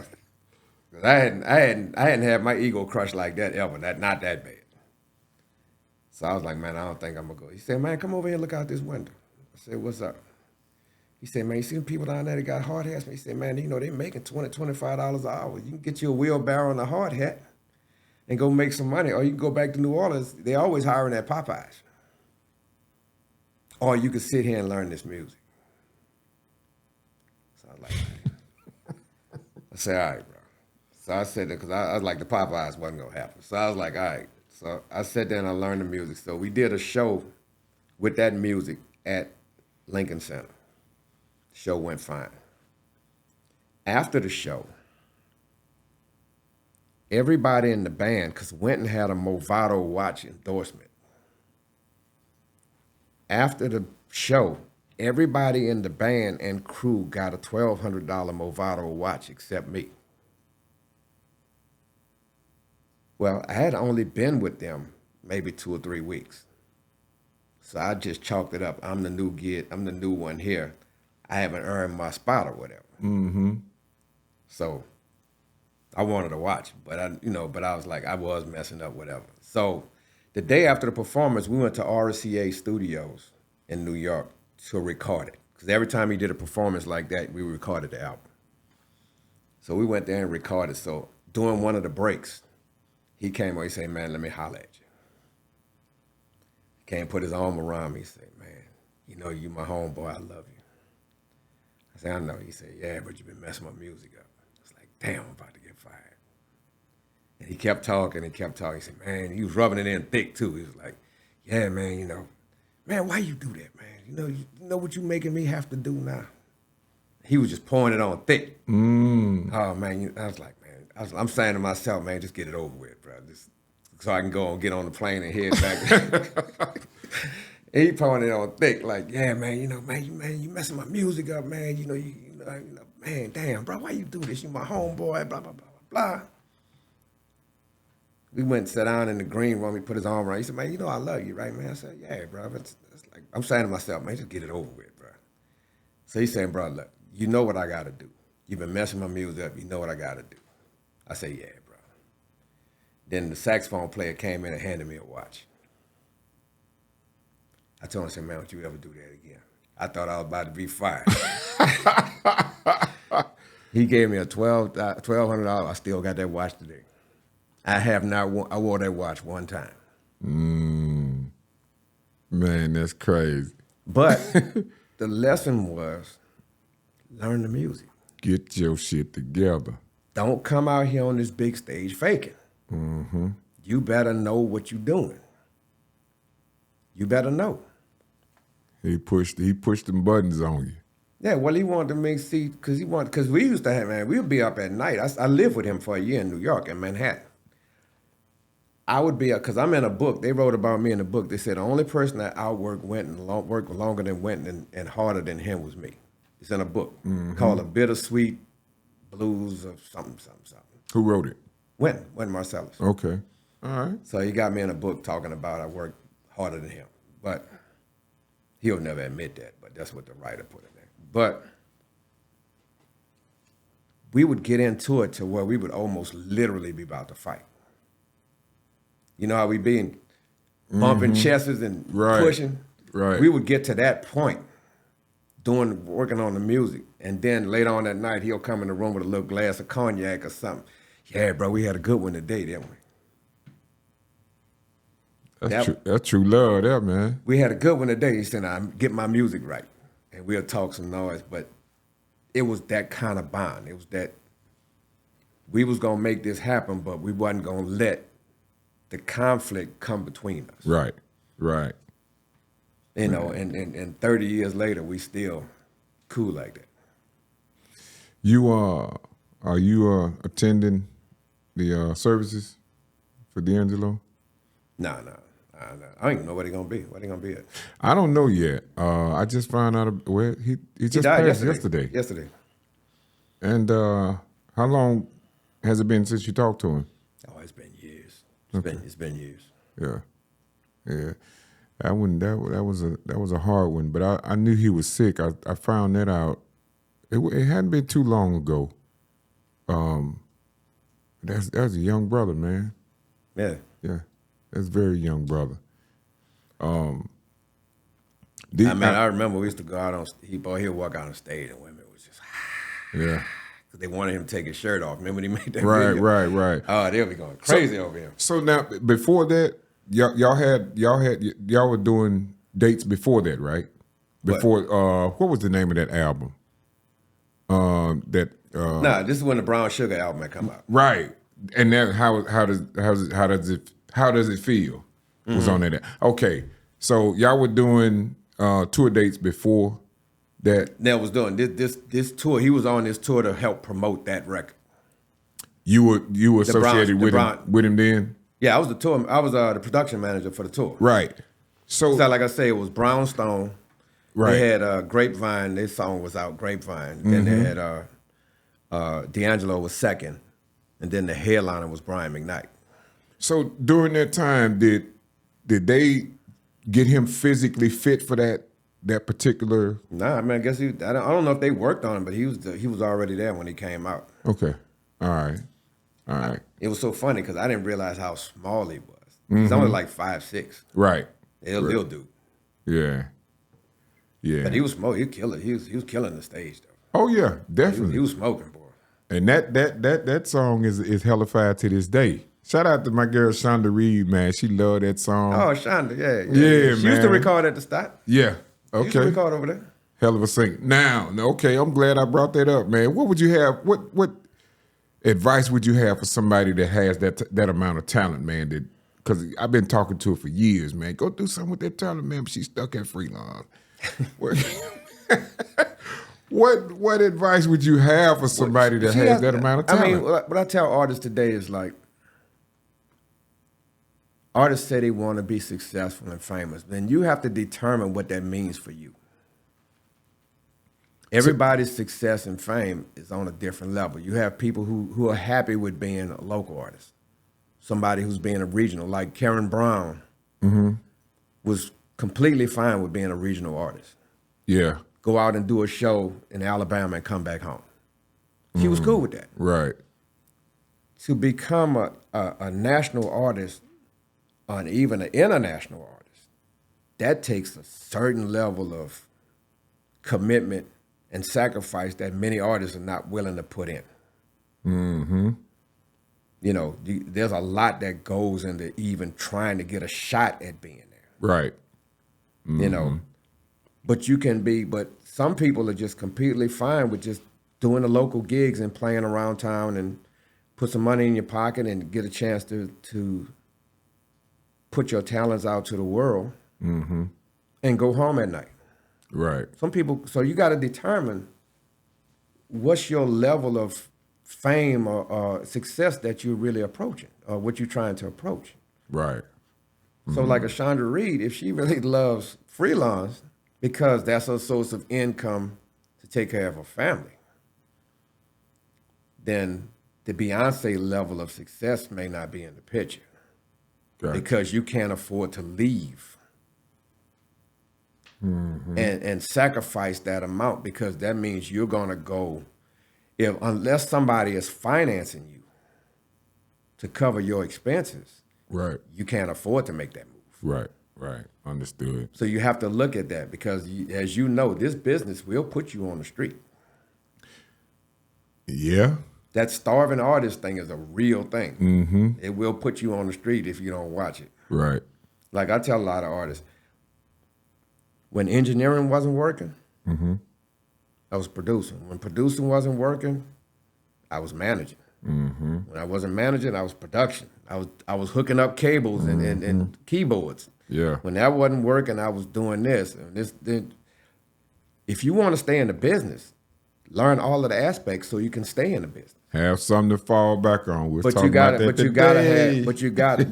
You know, my option was never to go, if this doesn't work, I go work at Walmart. Not that I'm knocking anybody that works at Walmart, but just as an example, that wasn't my fallback. My fallback was somewhere else in the industry. Yeah. You know, so you always stayed in the business. Within that circle. Some kind of way you stayed in the business, right, which means you have to consistently develop a different skill set. Absolutely. You got to constantly develop your skills. Right. So once I started getting older, I don't want to tour anymore because, like, I don't care about going on the road. I don't even like to drive to New Orleans now. Like I tell people, I got 2 million frequent flyer miles because I never had to buy a ticket. people always bought my ticket. And Right. all them international flights and stuff, they just pile up. But I never have to use them because people buy my tickets, so I Right, don't have to right. do that. So Right. I'm just sitting on all of them freaking flyer miles. Prior to 9/11, you used to give them away. They don't allow that no more. They don't allow that no more. Man, I even got frequent flyer miles for Trump Airlines. Think about that when he had his shuttle. Yeah, and speaking of that, I saw you with a couple of shots with Barack. Yeah, What association? I was his driver during the campaign. God damn. That was one of the drivers during his campaign. That's crazy, man. That is what it is. That's crazy. Well, you got your answer, son. He was amazed. I am now amazed. But he did some, looking for some B-roll and that sort of stuff, man, and he was shocked. Now, Hey man, it's all about you got to want. You gotta be willing to put everything you got into learning. The more you learn, the better you. Because the more you perfect your skills, then you can make it happen. mm-hmm, And if you hanging around people and you're the smartest one in that crowd and you the one that got the most skill set in that crowd, you need to find a new crowd. Because you ain't gonna learn nothing. That's where your learning stops. You gotta keep going. I got 6 degrees. Just because I wanted to keep learning. keep learning. Yes, And I'm still learning all the time. I'm always looking at when I look online, I'll watch a stupid video, but I'm also going to watch a video on finance, on creating digital products, on how to create apps, how to do real estate, understanding how real estate works. I'm also looking at those two to learn something. I'll spend $300 to $500 on a course online. I may not even use it, but I want to know how this works. Versus, if I want to learn let's say, a business course that's online that they teach in finance and how to do blah blah blah blah blah, it's easier for me to pay $1,000 for that course online than to spend 4 years at Jackson State and take a bunch of classes that I could care less about. Right. This feel way I that. can get direct to what I need, and if necessary, I can talk to the people who are actually doing it. Without all of the extra. Without all the extra. And if it's something I'm not interested in, then I've only invested $1,000 in me. Right. Now I know that this is not what I want to do. Yeah. Versus going 4 years of college and finding out at the end that all you have is a very expensive piece of paper that you can't apply nowhere. Right. Now, I'm not knocking people going to college, but if I think you're going to go to college, I think you should take areas that's going to generate enough money to pay off your student loans. Right. There you go. So if you're going to have $80,000, $100,000 in student loans, you need to make a job. You need to have a job that can afford that. Don't go spend $80,000 for 4 years of college to get a $35,000 or $40,000 a year job. Or not even use it at all, like many of us. I know many have people done. who are cashiers with criminal justice and political science degrees. Yep. Because grandma and them told you to go to college and get your degree, baby. Now what? You got this piece of paper that means absolutely nothing. That's gonna keep you in debt until you're dead. If you're gonna go to college, go in engineering, medicine, law, anything in the STEM program, technology. All of those generate very high incomes. Unless you have a serious desire to be a school teacher, a social worker, or something like that's your passion, do what you do. Right. But if you're going to go to college to really make a difference, then you need to go in areas that generate money. Or else you're wasting time. Is it possible to get a tour of your facility? It ain't number one room. Yeah, come on. Hey, but it's a lot. It's a lot, It's man. a lot in there. It's a lot in that room. Yeah. Yeah, come on. I mean, that ain't no big deal. Okay. I'm surprised have you ever been there? Once. Wow, back. Yeah, that's way back. Way back. And I do believe I walked in and walked out, if I'm not mistaken. Yeah, that was a while ago. I don't know why I stayed away from studios. I think I got a bad taste for studios right after the 80s. And I spent a lot of time at Mr. Bennett's studio. And when I started dealing with Mr. Evers and started really, the DJing started taking off. You know, I tried production. I finagled with it for a little while.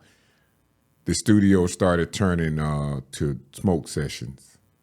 And I was dealing with William Washington Jr., which is Boogie Down Production, Mr. William Washington Sr. I was dealing with his son, Musa. When they first came down, was doing the B-boy rap sessions and all of that. And that's when all of my partners started smoking. And I was trying to do the clean thing. But see, like when I go to, you know, when I see a lot of studios, it's like if you come to my spot, you can't smoke in my studio. Yeah. Because one, I have vocalists. Right. If you got smoke and if they have allergies, then you just completely you trigger the allergy. Right. You get the smoke all in your gear. Over time, it will cause your gear to mess up. There you go. Two, remember, I was telling you about that. Two, when you come to my studio, do not bring your entourage. And this has always been a rule. It's always been a rule. I don't want you coming with 15 people or people that's just sitting on the sofa doing absolutely nothing. If you're not contributing to the session, I don't need you. I put a dude's girlfriend out once. I was about to ask how. I put the dude, he was singing, and every time he made a mistake, she would, he sound like garbage, blah, blah, blah, blah, blah. She was just talking about him. So you could see his confidence. Dwindling down. It's going down. So I stopped the mic, I turned the mic off. Went in the room and said, man, what you gonna do about this? What do you want? You want me to do anything about this? I said, because I'm gonna throw out. He said, do what you gotta do. I said, okay. Fired it back up. He made another mistake. She started talking noise. I said, you got to go, sweetheart. You got to go sit in the car. All right, I'm with him and blah. I said, you got to go sit in the car. Once she left out, she cussed me out, and then she went outside, sat in the car. 2 takes later, we were done. As soon as she left the room, it changed the whole vibe of the session. He was done in 2 takes. Damn. You got to learn studio tricks. And that comes with years. I don't cut ballads in the daytime. The atmosphere, the feel. The later it gets, dog, when the sun goes down, the later it gets, the voice changes. Man. It gets more relaxed, it gets smoother. Yeah. I don't cut ballads in the day. I've had sessions where I have a guy, it's one of the groups in town, I ain't gonna call him out, I ain't gonna put him on blast, but I couldn't get what I want. I needed him to talk sexy on the song. Right. Couldn't get it. He sounded like he was reading all the time. Couldn't get that sound. I called one of my friends. I said, look, I need you to put on something real sexy. I'm going to throw you $50. Just put on something extremely sexy. Smell good, all that. She came in the studio. I put on the stool in front of him. I said, now you sing to her. Got it on the first take. Damn. Why? Because he was not going to embarrass himself in front of her. We got it on the first take. I was doing a song with Brian Johnson from Composition. Couldn't get the lyric right. I cussed him out, pissed him off, and he went in there and stuck it. Because now I had the aggression and the tension that I needed. I had to make him mad to get it. These are the tricks of the game. So like I look at a lot of these guys online. You see one over there rapping, and then they go around the room. You got 5 other dudes just laid up on the sofa just smoking. Like, y'all have it. Why are y'all here? What kind of production are you gonna get out of this? Then, after you record it, you never release it. You just ride around with it in the car. What is that? Because it's all about being famous, locally famous. I still don't get it. How can somebody's mindset be that small? My son got a partner. This dude got 50 songs and he ain't released none of them. And he got some decent stuff, but he has not released nothing. He just like riding around with the girls in the car and could play the music. Mississippi, Yeah. we have that a lot here. I think that's some type of PTSD. No, that's that thing I told you earlier about being famous. Yeah, but It's the desire to be famous. Just long as you're known and people say, "Oh yeah, that's his song." That's the payday. I still don't get it, Ron. Because you come from a different era. That's about the payday. It's about being famous. it's some people that came up with me that's like that. I don't get it. It's about being in some.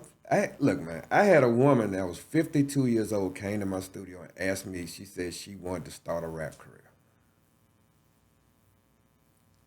Start A rap career at 52.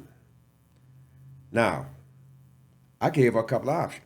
I said, well, I asked her some questions. I said, is this part of your bucket list? Is this something that you've always wanted to do and never had an opportunity for you to get in the studio and record something? That makes sense. Is this something that,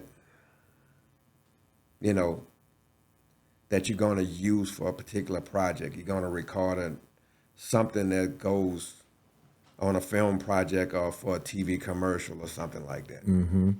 I could see that. If you're trying to be a modern day rap artist at 52 years old, my other question is, did you have a career when you was in your 20s? And now you're trying to revitalize that. That's different. So like when you say you got Queen Latifah who was successful at one time, and she wants to put out an album now. Well, you had a name. You had a fan base. So you might not be as big, but you got somebody, you got some name brand recognition. right. But to come out, to shoot Fresh. brand new, Yeah. no. Yeah. That's when I say, I got some people that I can turn you on to. You ain't with that. Well, I mean, I understand. You ain't got to explain yourself. I just, I've had dudes come to me and say, they coming to do a rap session. Dude had a CD with his music on it. He said, hey man, play the CD so we can figure out what track we want to do. Figure out what track you want to do?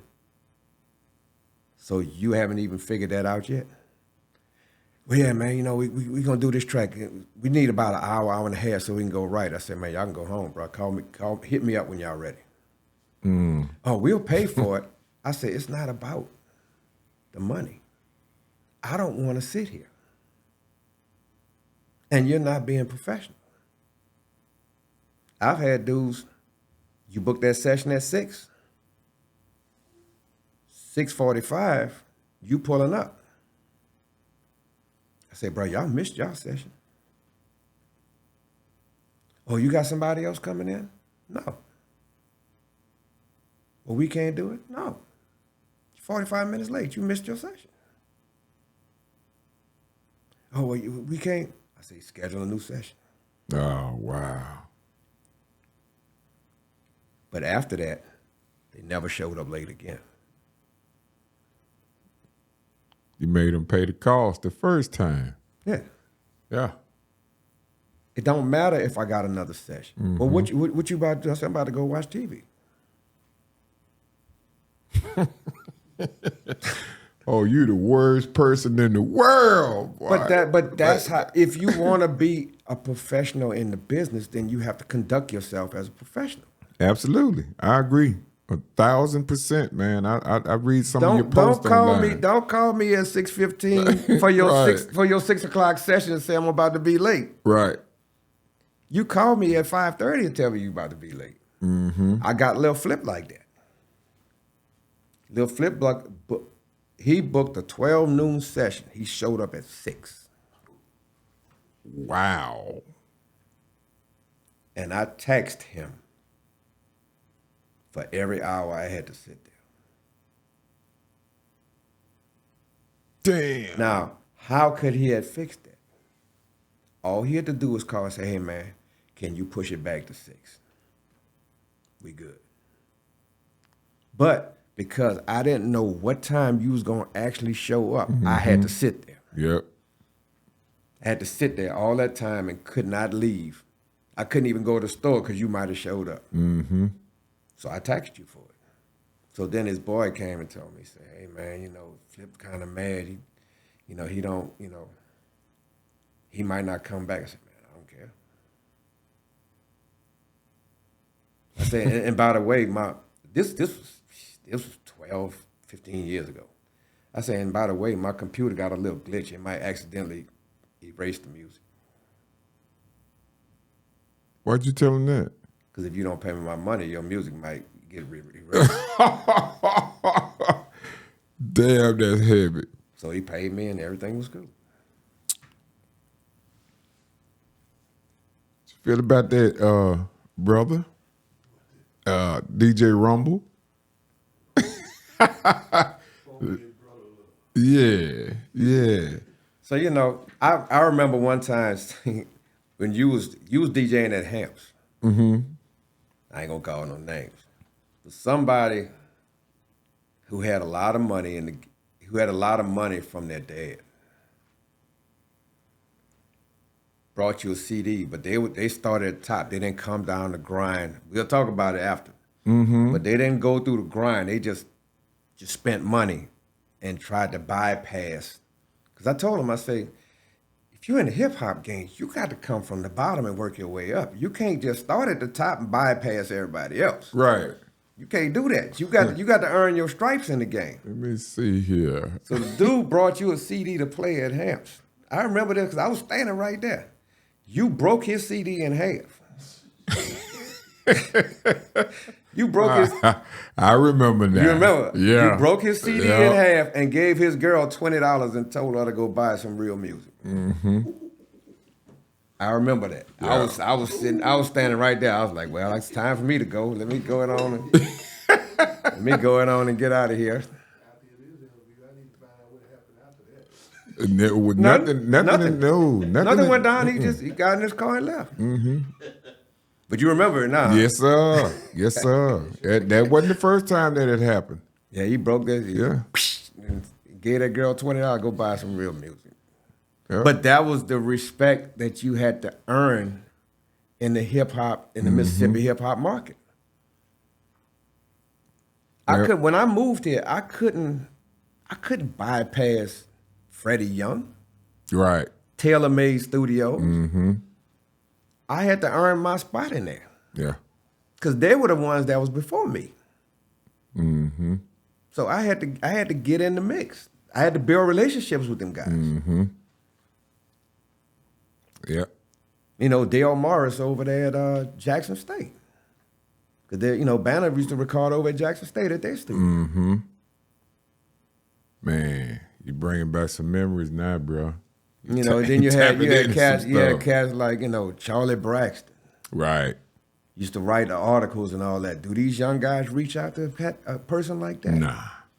That's I take that back. That's a wealth of knowledge. I take that back. There's a couple of young cats that I have interviewed lately that has dealt with him and give him mad respect. Mm-hmm. So there are some fine young men around here. Well, young artists. I'm not gonna say young men, young artists, because I'm dedicating this, man, with my interviews to getting, because we have no outlets that dedicate themselves to getting Mississippi's story told.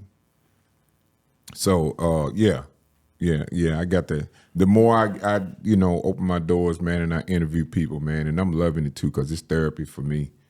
And I get a chance to hear some stuff, man, that just like you just told that some stuff that it just way back here. Yeah. So it's therapy, and it's also it builds a new something to talk about, something But that stimulates.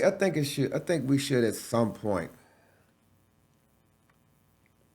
pull a lot of the younger generation of artists and put them in a room with some of the older guys and just let them chop it up. Panel. Mm-hmm. Not even necessarily. Not even necessarily a panel. Mm-hmm. Just let them chop it up. Let them tell some stories of how it worked. Right. Because if you understand how the game worked from there, you can shape your future. Right. But if you don't understand the history of the game, it's kind of hard. Yeah.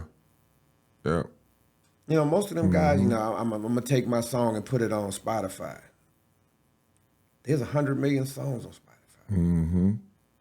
How's somebody gonna find you? I mean, that's just the new wave. But you got older guys who understand the marketing side. You got Tommy Marshall. He was a head of promotion and marketing for Polygram for years. Right. And Universal. They don't talk to him. Right. You know Tommy Marshall? Okay. Yeah. They don't talk to him.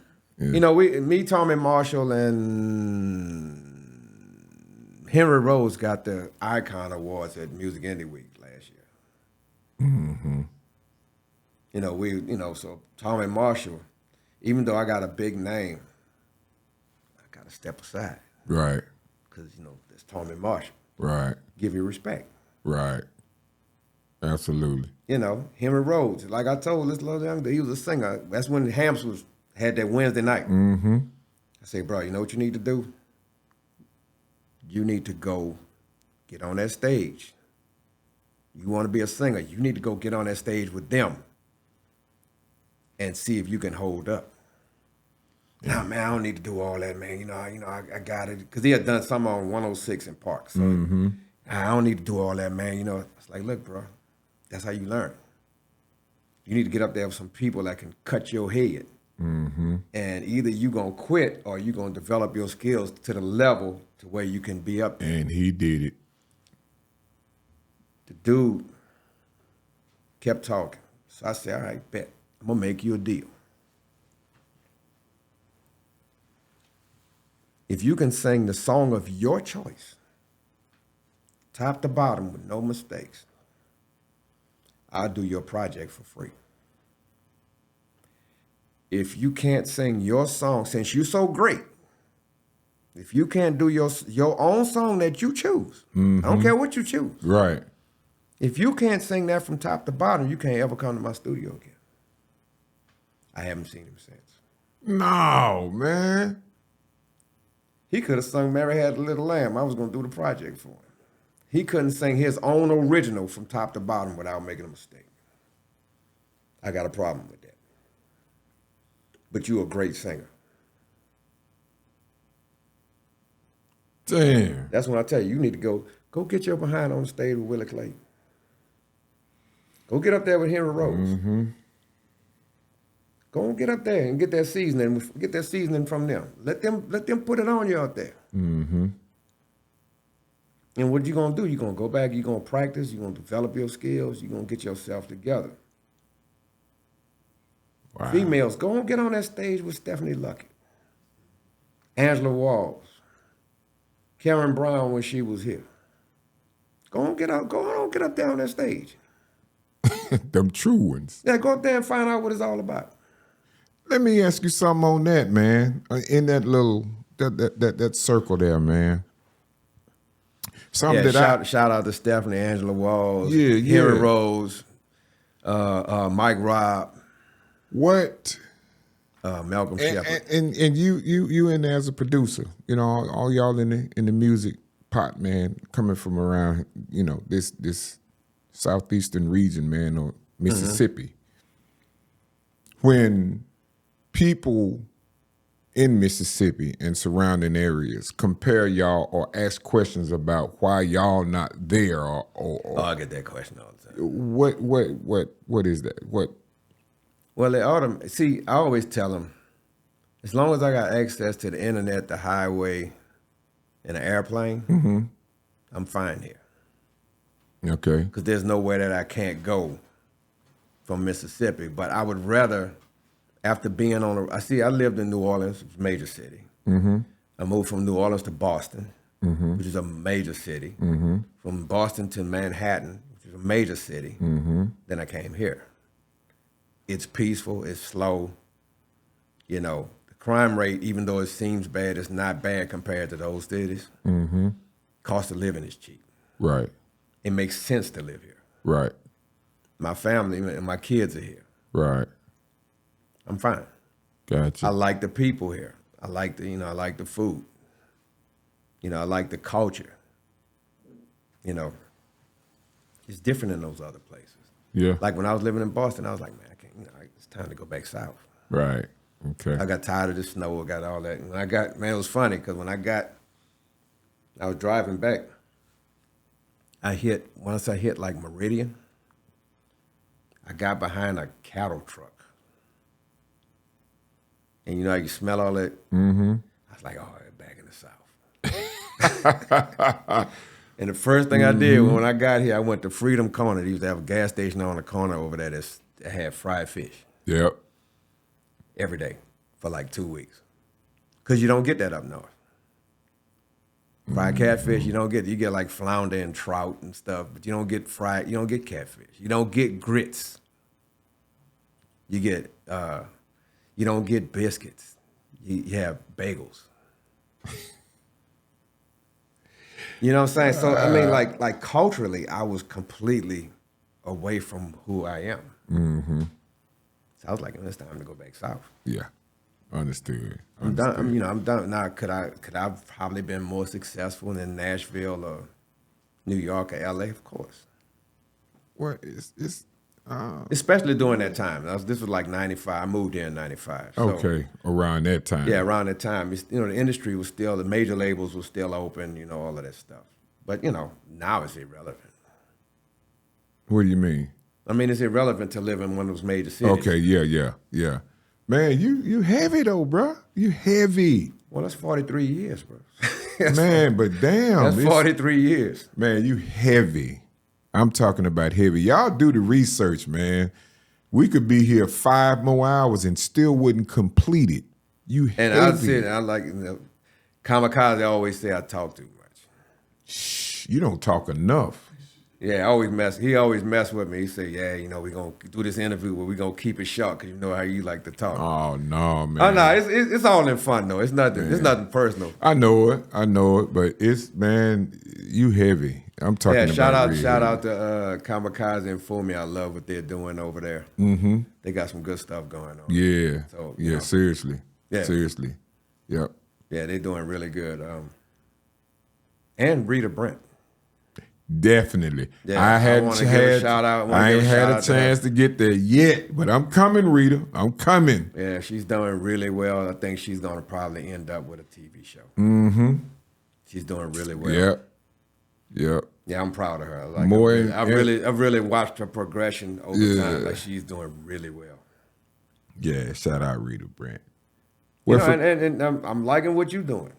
I'm trying, man. It's the consistency, man, based upon how thin I've spread myself out, man, with DJing, sound, stage, lighting, family man, interviews. I'm in so many different places doing so much stuff, man, but I'm trying to structure it, man, and get me a good team built. What you got to look at now, like everything I do now is legacy. Like, any record I record, I want it to be something that really has some meaning and could build to my legacy once I pass away. So it's important that I don't do anything that's reckless. That would taint that. That would taint that. It's about legacy at this point. So like, I'm doing an autobiography. I'm working on that. And I'm in that bucket list phase of life now. So all of the stuff that I never did, the places I never went, you know, that's what I'm doing now. Okay. Like my next big trip, I want to go to Egypt, check out the pyramids. Oh. You know, that type of stuff. We're not going to Houston. You know what I'm saying? We're not going to Houston to go party. Right. I could care less about partying. So you ready to go to Egypt? Well, I mean, it's one of the things I always wanted. I've flown over it. Mm-hmm. Like I could look out the plane and see the pyramids, but I've never been on the ground. It's time. You gonna put your sheet on? Hey, man, do what I gotta do. Fit in. You see, that's another thing I try to tell people. If you're gonna travel, like a prime example, I took one of the guys from the studio I used to work at the studio with me. I took him to a high-end hibachi restaurant. Mm-hmm. For the purpose of, well, I took my whole crew. But the purpose was to expose you to something that you've never experienced. Mm-hmm. The first thing he asked the waiter was, do y'all have wings? I think I would have got up and left. Well, no, it's like, bro, buy some. Wait a minute, they can't go wrong. You know, it's you know, they cost less. I say, you're not paying for it. Experience something different. In other words, if you travel, don't go to Houston, Dallas, Florida, and Atlanta. Everybody go. You go there once, that's fine. You go there and you go see what it's about. Mm-hmm. If you're going to travel, go somewhere where you can actually learn something, embrace the culture. Don't go to Jackson. Don't go to, if you're going to go to Dallas, don't go to Dallas to do what you do in Jackson. Yeah. I think most people do that, man, to keep from feeling small. Yeah, And but being- I mean, but and if you're being embarrassed. going to do it, the amount of money that you spent that weekend in Dallas, partying and drinking and whatever, you could have went overseas Yeah. for the same cost. Right.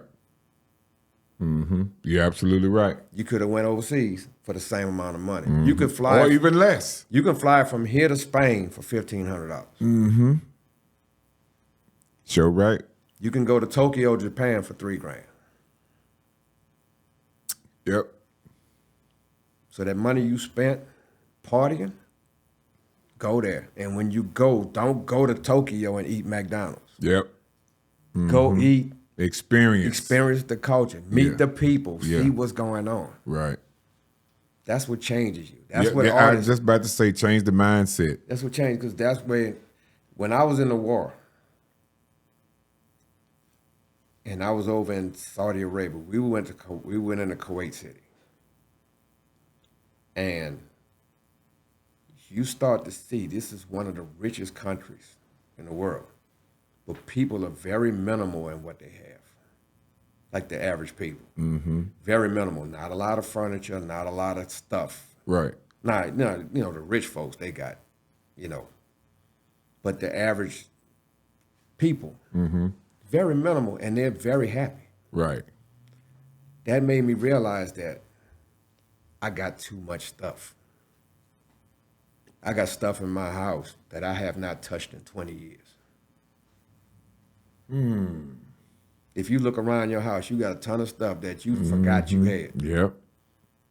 which means you just accumulated a bunch of stuff that you never needed. What if you'd have took that money and invested it?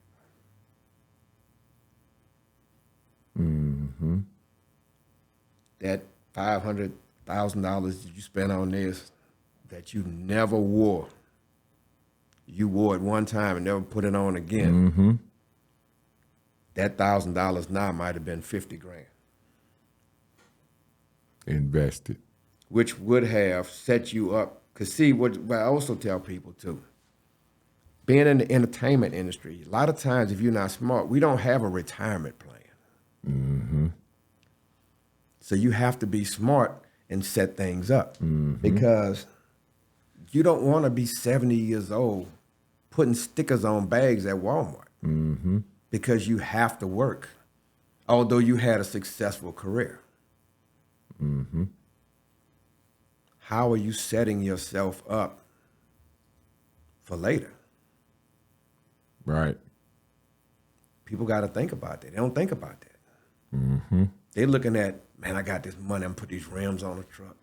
I'm gonna get this new ride over here. I like this chain right here. Cool. Then what? What happened when the money run out? You still got that chain. But what that chain gonna do for you? Nothing. It ain't gonna do nothing for you 2 days after you buy it.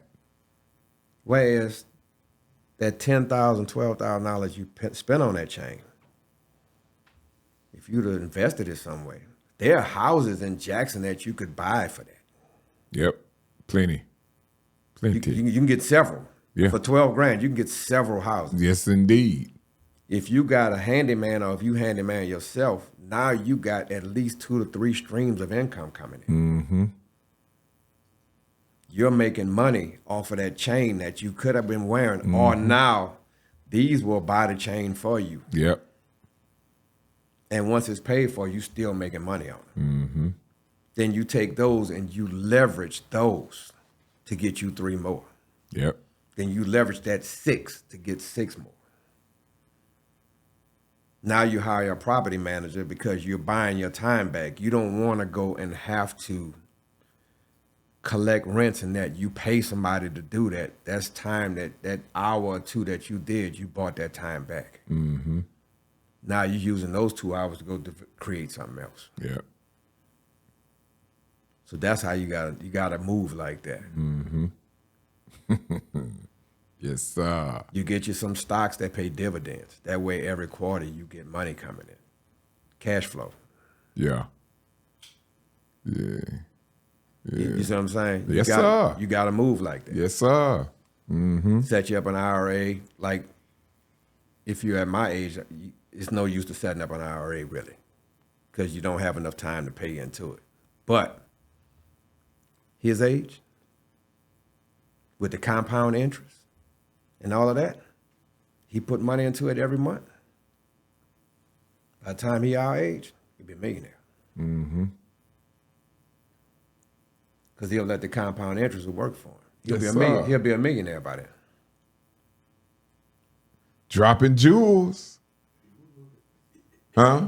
You see, you start looking at it. Yeah. We've been on him all day. I'm glad that he experiences this type of stuff, man, because it's very well needed. Well, the thing is, none of us had that kind of tutoring. Mm-hmm. None. Like I say, none. Yeah. You sure right.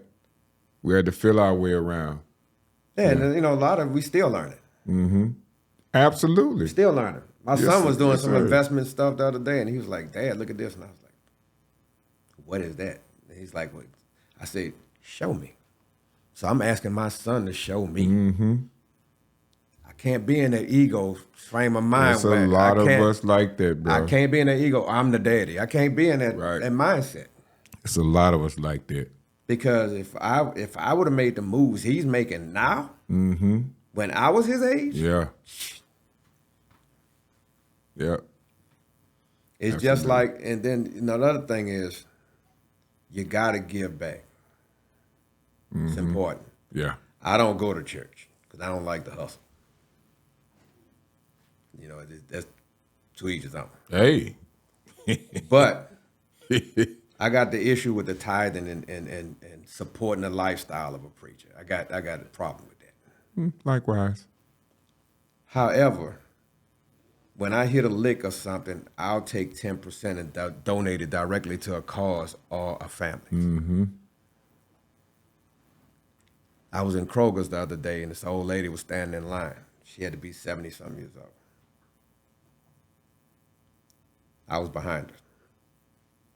She had not a lot of groceries, but she was standing there trying to figure out what she was going to put back. Because when it rung up, she didn't have enough. My first reaction was, I got it. Chick started putting in the bag. The old lady said, well, I don't have to say, don't worry about it, he paid for it. If I would have caught her before she got in line, I'd have filled her basket up. Mm-hmm. That little money I spent on her, later on the next day, I got 3 times that back. Wow. But it was because I wasn't looking for a return. It was just something I felt that I needed to do. Yeah. It comes back to you. Yeah. You didn't pull that phone out and record that. No, Put that on social media. That would never happen. Right. Actually, I'm from the era, like, we was in the store and I was looking at something, so I got out a piece of paper, I started writing. My daughter said, why don't you just take a picture? It's like, you know what, I never thought about that, because I don't come from that era. Right. I don't think my first reaction is not to pull the phone. Right. Like if something was to happen and something was falling out of the sky, whatever, I would completely miss it because I would never think to pull the phone up. Mm-hmm. Yeah. That's not what I, that wasn't our era. That wasn't our era. So right. Like now, you could be drowning in a swimming pool. They're gonna video. Yeah. They be on it too. They catch it, man. They ain't gonna reach their hand out to help you. They gonna the phone could be in their pocket, and something instantly happened. I turn around and look. They got the phone and done got the falling or whatever the case, whatever the instance is. They got it. You sure right. They fast with it too. Yeah, they sure got it, man. I think that social media has really. Oh, it's wild. It's really hurting society as a whole. Has hurt. It's not hurting. It has hurt as a whole. Yeah. Mm-hmm. Modern day plantation is what I call it. Plus, I've never seen a time where people tell all their business. Oh man. All their personal business, stuff that would normally be inside the family. Yeah, it's out there in the universe. Yeah, definitely. And you got people who are having serious mental issues due to social media. I knew this girl, she lived over in South Jackson. She was cutting her arm. Carving. They call it carving. She was cutting her arm because people wasn't liking her pictures. Yeah. Yeah. I was like, you need to get self-harm. They call it carving and self-harm. It was depression, like she was going through this serious depression, and she was cutting herself because people wasn't liking her pictures and they were talking about. I was like, you need to get off social media. They want that gratification. I couldn't understand that. I had a daughter was getting into that started getting into that. We had to come on. Yeah. You go to China, they are allowed to watch social media only a certain amount of hours a day, and they can only watch educational or cultural stuff. But then they give it to us. TikTok, for instance. Yeah, but even they use it, they are only allowed to watch certain things and only for a certain amount of time. Just like their education system, they go to school year round. They don't take breaks. Right. So that's why you wonder, all your high tech, all your programmers, your engineers and all of that, they keep it fresh. They're coming from either China, right, or India, right. Constantly working. Because they are constantly developing their skills. At a young age. Where here, our country is basically, the mindset is turned into a reality show. Yeah, you're so right. Our mindset is like a reality show. It's full of entertainment. Everybody's just full of entertainment and not paying attention to what's really going on because you're looking at the smoke and mirrors. That's a whole nother conversation now. We ain't gonna get into that one. 4 million conversations that need to be had all over the United States, especially, and really all over the world. Our culture is jacked up, and like you said, that's another conversation. But see, we're also losing our music culture. Done lost it. Because I don't think it'll ever come back. You look at jazz. Is there a jazz club in Mississippi? No. Nope. Is there an outlet where, other than the church, where gospel artists can perform? Nope. No. You got a couple of blues and R&B bands. Couple. But like the entertainment, there anywhere for hip hop artists to perform? A lounge or something where they have constant open mic all the time? No. Now it is West Lounge. Yeah, but that's not enough. You got way too many artists to have. Right. You're absolutely right. As much music has come out of Mississippi, you should have so many outlets. Yeah. You should have a ton of places that people can perform and let their talent get out. There used to be, when Ezra used to have 7. Spoken word. Shout out to Ezra. Ezra Brown. Yeah. When he used to have 7, that was a hip spot. Yes, indeed. Yes, indeed. And that's crazy because I just ran back into Ezra, man, about 5-6 months ago. He got Soleil over there in Fontaine. Yeah. That was just by circumstance. I went over there following the band and to do interviews and to vlog and found out it was Ezra's spot. It's just how I did that. Omega and his sons. Yeah, Omega Heart. Yeah. Yeah. I saw them advertising on their social media, and I followed them over there. And I'm sitting in there looking. We looking at each other. You know, he just cut his hair, and I cut my hair. And grayed up. Yeah. I'm looking at, man, I know that dude from somewhere. And then I look back, man, that look like Ezra. And then he's looking at me, and finally he walked from behind the counter and came over there, man, Asiatic. Say, Ezra. I said, man, it's crazy. Yeah, so that was great because they had old school hip hop. Then you had the reggae room. And then you went in the back, they had open mic, poetry, live band stuff back in the back. Yes, sir. That was a great location. That was a big loss when that shut down. You know anything about that, man? Yeah. You go. I got you. Yeah, I got you. So Yeah, what's next, man? What's next for you next? I don't know. I'm just kind of Heel toeing it. yeah, just whatever happens. Yeah. Okay. I'm kind of there. You know, like I said, I still dibble and dabble on a few little projects and probably get into content creation a little bit, just something new. We're part 2, and with as far as the content creation, man, that's a whiz right there. That boy there. I don't, you know, I tell him, but I don't tell him. Yeah, because you know let him make his mistakes. Yeah. There you go. He you know, that's how I was with my son when he wanted to learn the studio. He came to me. He was young because, you know, he grew up in the studio when he was crawling. Right. You know, so like when he was like literally crawling on the floor, he was in the studio with me. So I think I messed him up because when he was really small, he wouldn't go to sleep. So I said, he used to like to stay up. So I said, cool, I'm gonna bring you to the studio. How young? He was crawling. I'm talking about crawling. He wasn't even walking. And wouldn't go to sleep. He would just stay up. That's crazy. I brought him to the studio and had him sitting in there, and I said we worked all night. He dozed off maybe twice, but the majority of the time he was up, just watching. I was like, this dude gonna end up doing this. That's crazy. And so when he got about 9, he was like, Dad, I want to learn how you can teach me how to do this. I said, absolutely not. I said, you see all them books over there on the shelf? Read the manuals, figure out how to work the equipment. I just wanted to see if he was going to put the work in.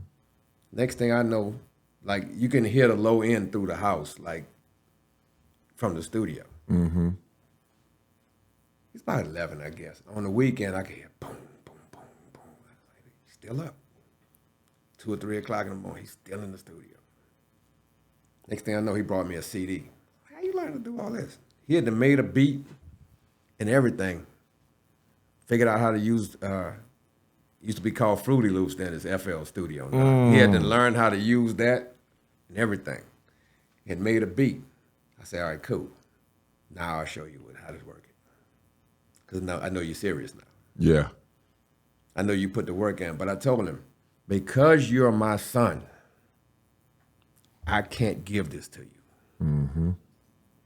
You got to earn your spot. Yeah.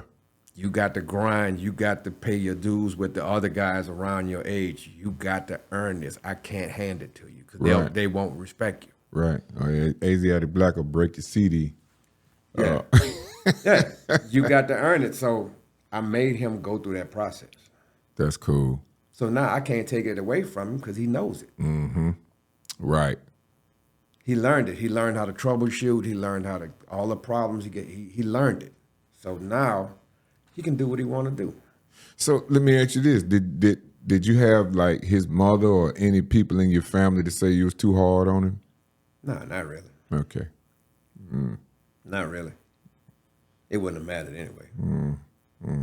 Because I was like, this is a young man. You can't come in here soft. You got to get out here and do what you got to do. Right. I remember when I first got divorced, we were just talking about this yesterday.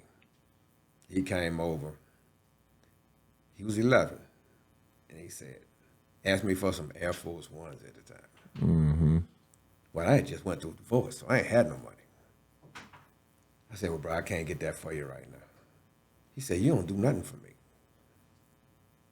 I said, really? What'd you say? He said, I said, you don't do nothing for me. I said, oh, really? I said, all them clothes you got on, I paid for them. Take them off. Strip them down to his drawers. And I said, you know what? I paid a note at this house. So since I don't do nothing for you, you don't need to be in here. I said, you go stand your behind out there on the front porch in your drawers. So you better not sit down. Stand your behind out there.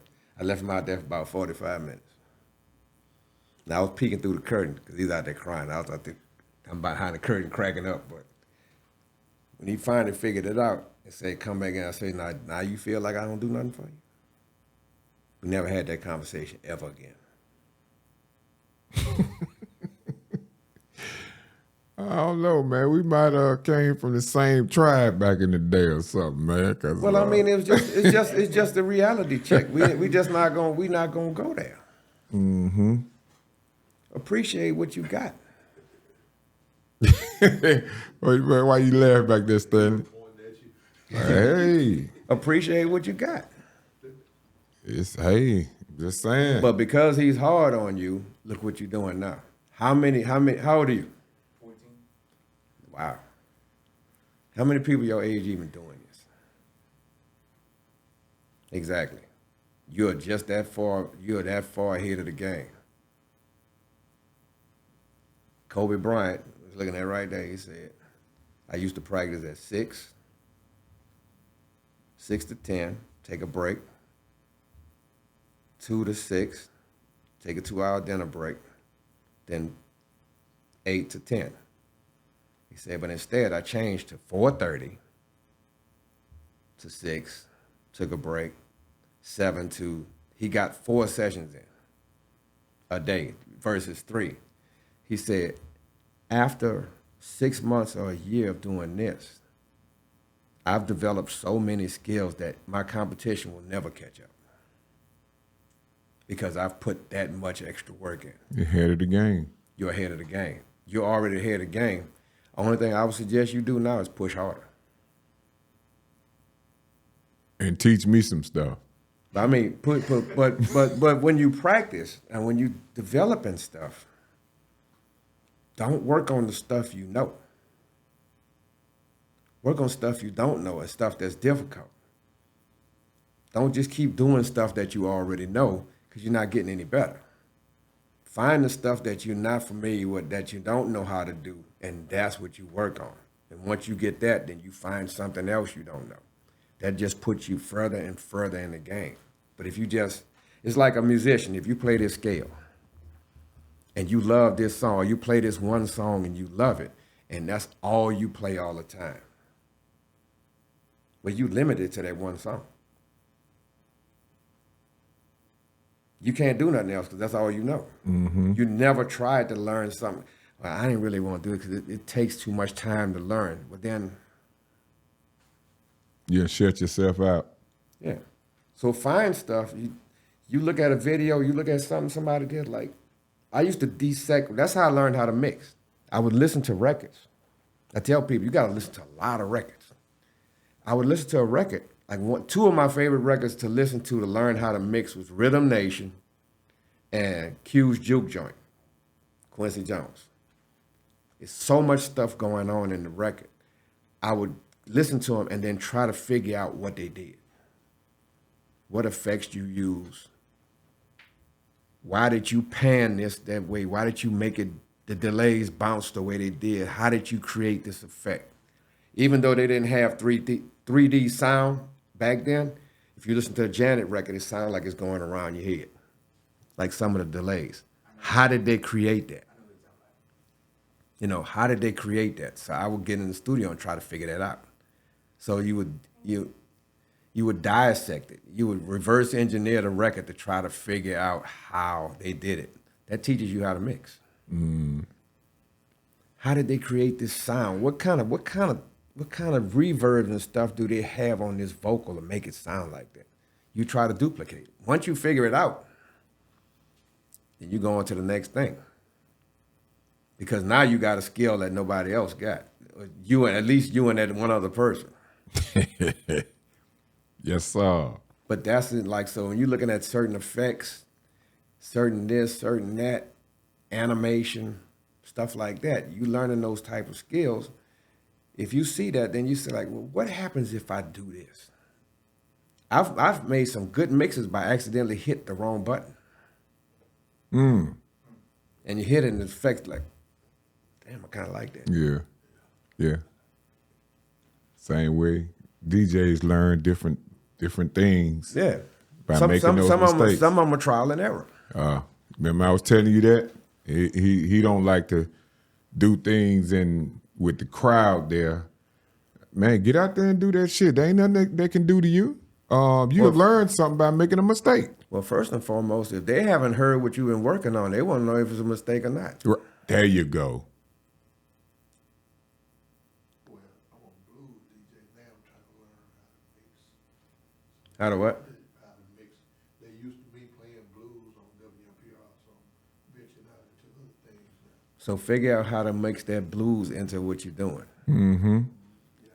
How to mash it together and make it create something that somebody else ain't doing.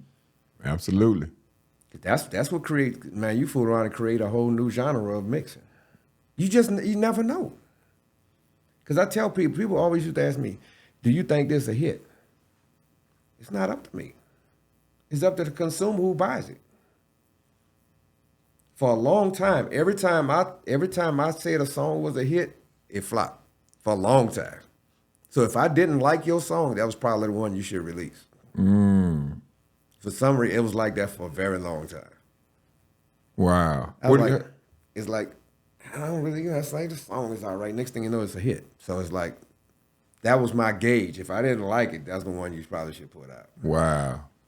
I know it sounds That's crazy. That's crazy. But it's a lot of producers and artists. But what you got to look at, my ear comes from a wider range than just the typical.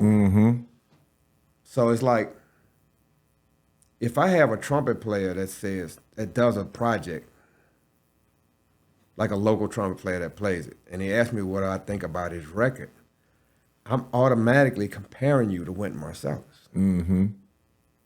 Because that's what I know. He just happened to be the #1 trumpet player in the world. So if you ask me how you sound, I'm comparing you to him.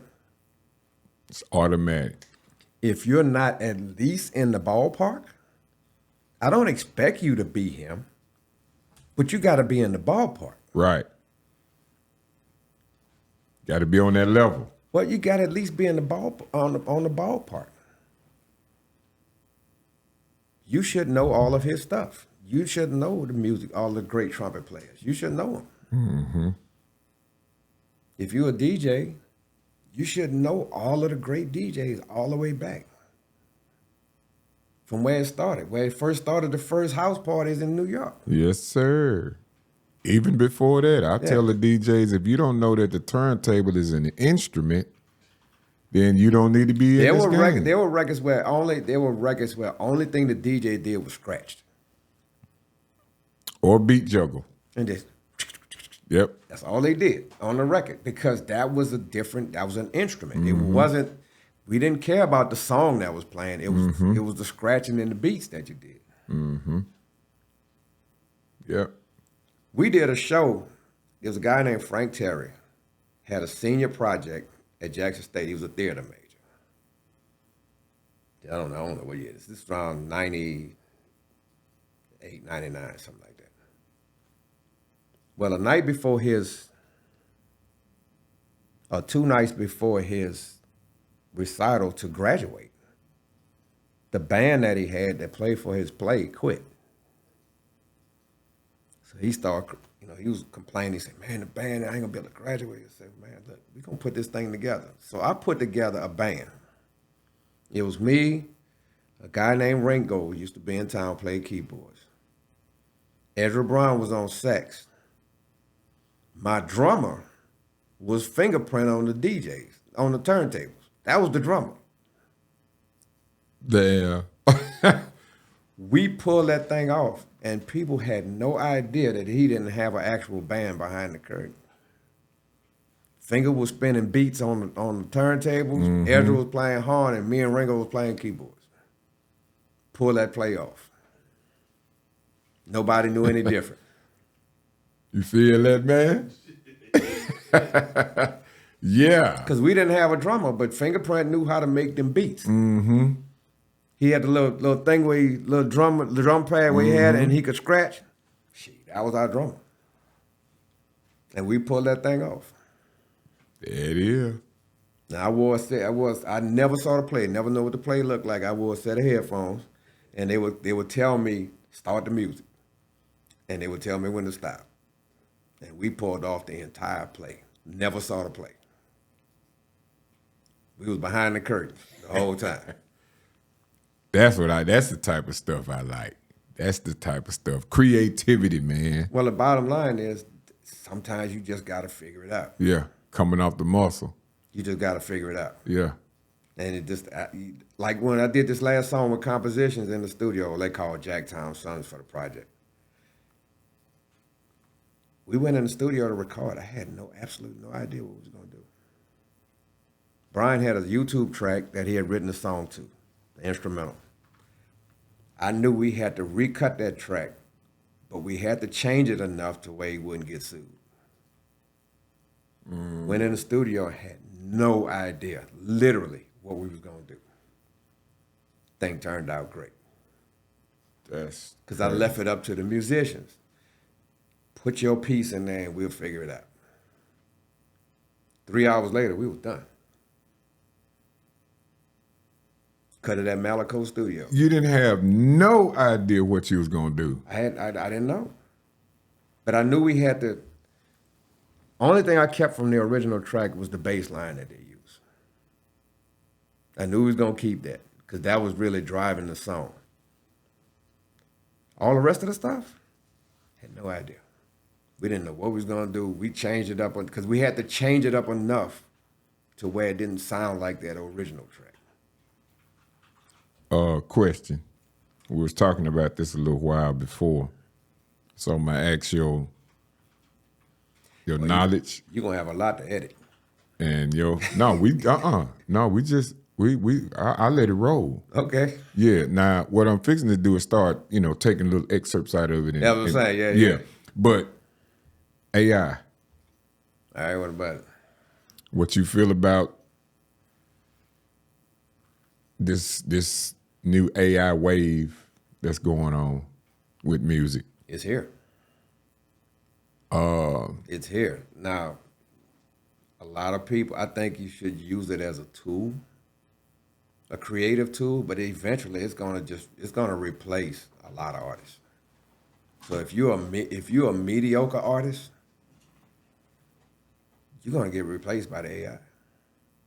Hands down. If you're not coming with a certain level of uniqueness and something that AI really can't bring, that live element to it, you're gonna get replaced. Labels are gonna get to the point where they're gonna say, why should we sign an artist when we can just have somebody writing prompts, pay them as a work for hire, and we keep all of the royalties? What is a prompt? It's like when you type in the words what you want the song to be. I want an R&B soulful track with heavy drums and a sub bass with guitar on this. And you typing it in, and I want a male vocals, airy vocal, a male airy vocals, soulful, blah blah blah blah blah blah blah, and it creates the song. How does an AI? I'm gonna show you before we leave. I'm gonna make one on my phone. Well, my question is, who owns the rights? We got that issue. That's becoming a big issue. So, like with the program Suno. Suno has a free version. But if you pay the $96 for the year, they give you a license to release it, and you own it as long as you created it while you had a paid subscription. However, that does not give you a copyright. I think a lot of people are releasing Suno songs, just monetizing them and not even worrying about the copyrights. But in order to get a copyright on one of those, you have to add a human element, which means if you create a Suno song, a song with AI, you have to either add like live vocals, live instruments. You got to mix it a certain way. You got to you got to show that you made major contributions to the song in order to be able to copyright it. What about performances? Well, I think it's going to be to a point where eventually that's going to be AI. It might be a hologram type deal. It might be, or you think about it. Well, think about this. How about if I created a whole album, female artist, is banging, it's all AI. Then it's time to go on the road. I hire her as a work for hire to come up and lip sync the show. Who would know the difference? She's on stage, she's dancing, she got the dances and everything. Although her mic ain't nothing coming through the mic, it's all AI. What about a live set? Who does live sets? If you on that big stage, you think Beyonce going live? Think Janet going live? No. They'll do some stuff, but the majority of the show is not live. The easiest way to tell, there's no way that you could dance at that level and never be out of breath. Mm-hmm. The level of dancing and jumping around and stuff they doing, and you see her, but that voice is nice and crispy clean. Mm-hmm. Never hear any breathing. Yeah. It's pre-recorded. Yeah.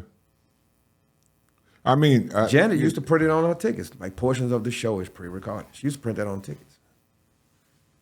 Because when you go to the show, it's about the show. When you're at that level, it's about the lights, the stuff blowing up, all of that. That's what it's about.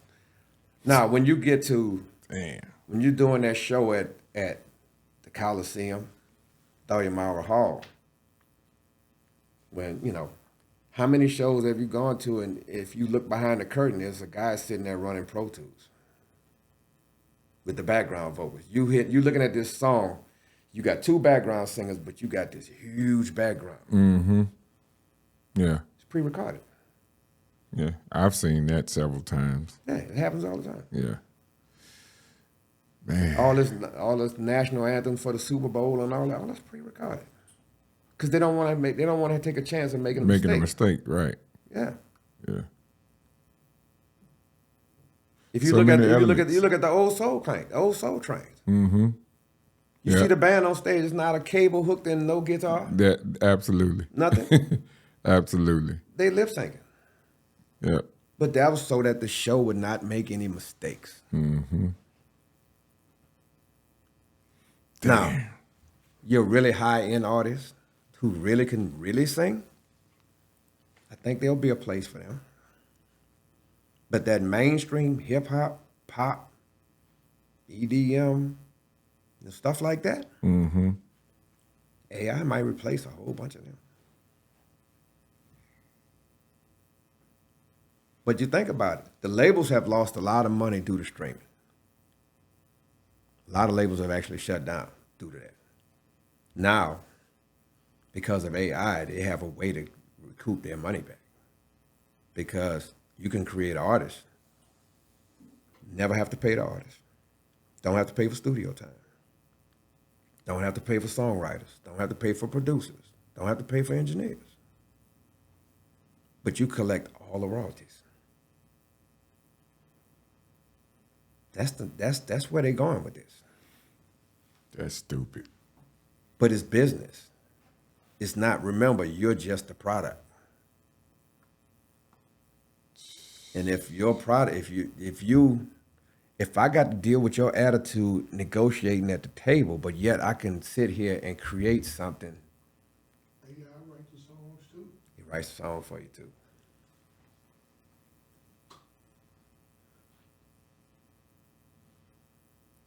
I don't know. I don't even have to. know. I'm saying I don't even have to sit here and negotiate with you no more. We don't have to talk money because I don't have to pay you. I don't have to put you on tour.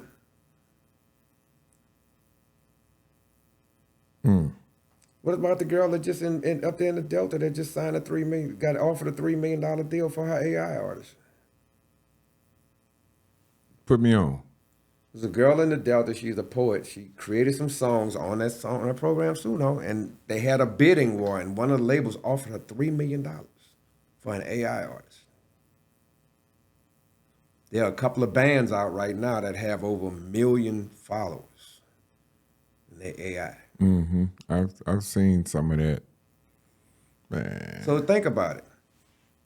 If you don't never go on tour, you never show the person's face, or the person that you show is an AI generated artist. So what? They never see you live in concert, but you generate the money from the streams and the royalties on the radio. Mm-hmm. You get rich and never have to go on tour. You never leave your house. I have Shazammed a lot of AI songs now, and nothing comes up. Absolutely, because they're original songs. So if you run Shazam and you play one of them songs, it will not pop up because the song does not exist. It's an original song.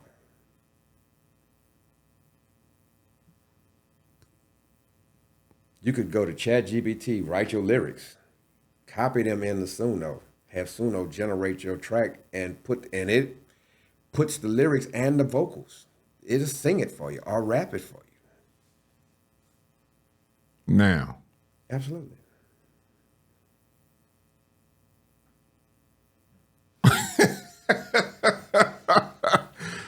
Education at its finest, man. When we finish, I'm gonna create a song. It's literally gonna take 5 minutes. How long you been into this? About 3 or 4 months. I've been just playing with it, just trying to see, what it does. I haven't gotten into it, but I got at least 30 songs that in the real world, they would all be on the radio. Every one of them would be on the radio. So because they're better right now than what you hear on the radio. And I'm talking about any genre.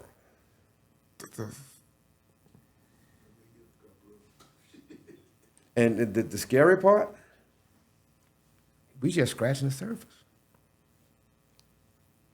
That's why I say all the time, I'm glad I'm this age. We just scratched this. This is just getting started. Where is this going to be 6 months to a year from now? We're not talking 5 years. We're talking 6 months to a year. You think it's gonna move that fast? It is already moving that fast. You sure right though. You sure right.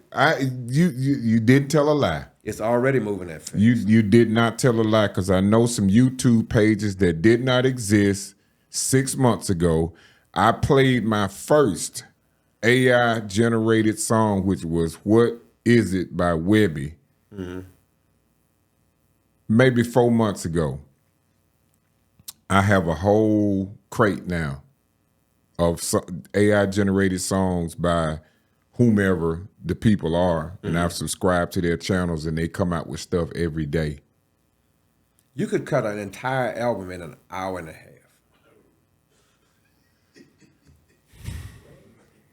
I'm talking about literally. You could cut a whole album in an hour and a half. You'd be done. I'm talking about mixed, mastered, everything is done. Because it's going to do all of that for you. Man, that shit should be illegal. Well, a lot of people pushing back on it. Universal and Interscope and Sony are suing Suno. But they're not suing the subscribers. They're suing Suno for using copywritten music to train the AI. So what they have to do, they have to upload so much music so that the algorithms will educate themselves on how the music works. So don't ask me, it's way over my head, but how it works. So I mean, I understand it because all of this came from us. Yeah, but I'm saying they used all of this copywritten music to train the system. Mm-hmm.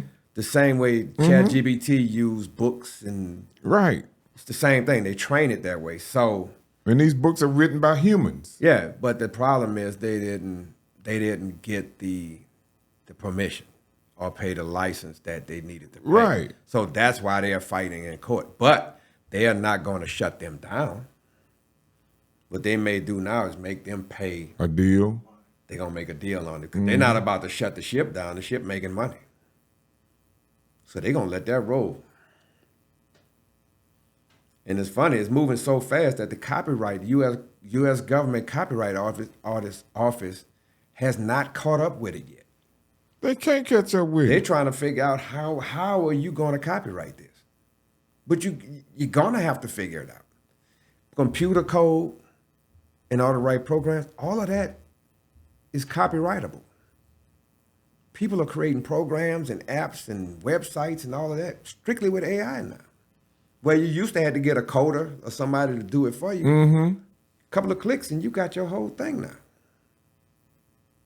Who introduced it to you? I just learned it just playing around on YouTube.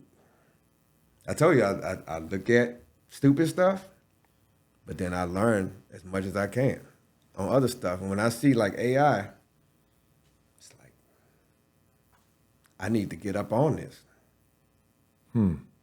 But if you're a songwriter who can't play instruments, oh, it's a wonder for you. Because you could put your lyrics into it, and it'll make the track for you. You ready, Stanley? You ready? You ready to take that ride? Bro, the reality is it's here now. And for DJs, just imagine if you could create a whole new set of tracks that nobody else got. Yeah, that's what I would tell you. That you can mix into your... Trust me, I know about that part already. Just imagine if you start putting in, people like, where you get that song? Uh-huh. Yeah, you start putting that stuff in there. Who knows? The fuck? Maybe to bring back some of that traditional blues too. You can upload the blues song into that, and it'll remix it for you. So that's what them cats doing. So you could try that. Just use it as a tool. Don't use it as a replacement. Use it as a tool to create something new. Mm-hmm. That's how you should use it. But eventually, if you don't watch it, it's going to replace. So like that average rapper that's just mediocre and ain't really trying to polish his skills and be at a certain level, he'll get wiped out.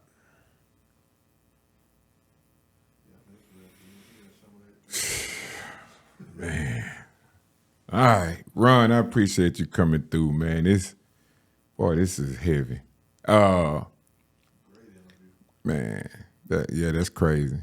That's crazy, man. All right, so people, this is Ron Carbo, man. Yeah, I talk too much. 3 hours. We got 3 hours. Really? This is the longest one I ever had. 3 hours. Wow, that's a long time. Yeah, but no, man, I've learned some stuff. And as a matter of fact, I'm probably gonna be up for the rest of the night looking at it and searching stuff, because dude is deep, man. You deep, bro. Yeah, I gotta say, man, part 2. Like I say, we got to. all you gotta do is call me, man. Yeah, man. It's. Damn. I wouldn't mind sitting on doing an interview with some of the younger guys. I'm Sitting there, all of us at the same time. Yeah, that would be. That's why I called it a panel, but it's sort of like just fellowshipping online. No, but I'm talking man. about why you doing like one of these shows. Like Yeah. we could all sit here and then we could discuss. Bounce back, yeah. All right, yeah. You heard it first. You heard it live right here. Yeah, we're gonna have to put that together. Stan, I want you to be a part of that, bro. Yeah, we're gonna have to bring it to life. Hey, listen, people, don't forget about. I went to the coast today. Actually, I went a couple of days ago, but I'm becoming a part of this. This is going to be a first annual Truck in the South Mississippi edition. I'm going to be running some of the commercials on it pretty soon. Please don't forget about It's Butter Baby, and we ran that commercial first. I ran it at the beginning of most of my interviews. But April 3rd and April 4th, it's going down on the coast. You'll be hearing more about this. If you want to become a sponsor inside of this, you can. It's made for trucks only. And you can go on the 2black2strong.media Instagram page, Asiatic Black Instagram page, and check out the interview that I did with Cindy today and also DJ Tony T. Shout out to both of them. And learn more about this. And as I said, I'm going to be running the commercial, man. It's 6 months away. It's going to be a Easter weekend coming April 2026. Please support this. Please support this. It's Mississippi-based. This is the first annual. It's behind the quarter. This is 2025. So 2026 starting off is going to be the first annual Truck in the South Mississippi edition. Hey, check it out online. Yeah, Ron Carbo. I want to just shout out two more people. Exhibit. Okay. And Lex Luger. He's doing a great job. That's the last one we interviewed. I've been watching him for a while. I've been watching him grow, so he's making it happen. Absolutely. And all the DJs, Scrap, Finger, yourself, DJ Finesse, all of those guys that was in the grind early on. Yes, sir. Shout out to DJ Hands and Razzle K. Not here no more. So shout out to them too. That was a major part of my era. We all came up together, and Razzle K also worked with Freddie Young and all of those artists in the mid and late 90s. And he was a producer as well, so shout out to him. And also James Bennett, that had Bennett Record Shop. He was a great businessman, and he passed not too long ago. Wow. Yeah, so shout out to all of them, man. But anyway, man, we'll be back, man. 2 Black, 2 Strong. Shout out to formerly Brother Love, which is him and my son. We was on the way from the coast today, and they was in the back seat, man. I had my mouth wide open, sleep, but they was on my side, man, coming up with his new name. So you heard it first right here, DJ Rumble, and they came up with it today, man. So y'all be hearing more about that, man. 90.1. And Wanda, Miss Wanda Evers, yes. I'm looking for you to come on board next. I do have you on my bucket list, man, of interviewees. And y'all stay tuned, man. We got some great content coming up, man. 2 Black, 2 Strong, Mega Blast Media Company. We out.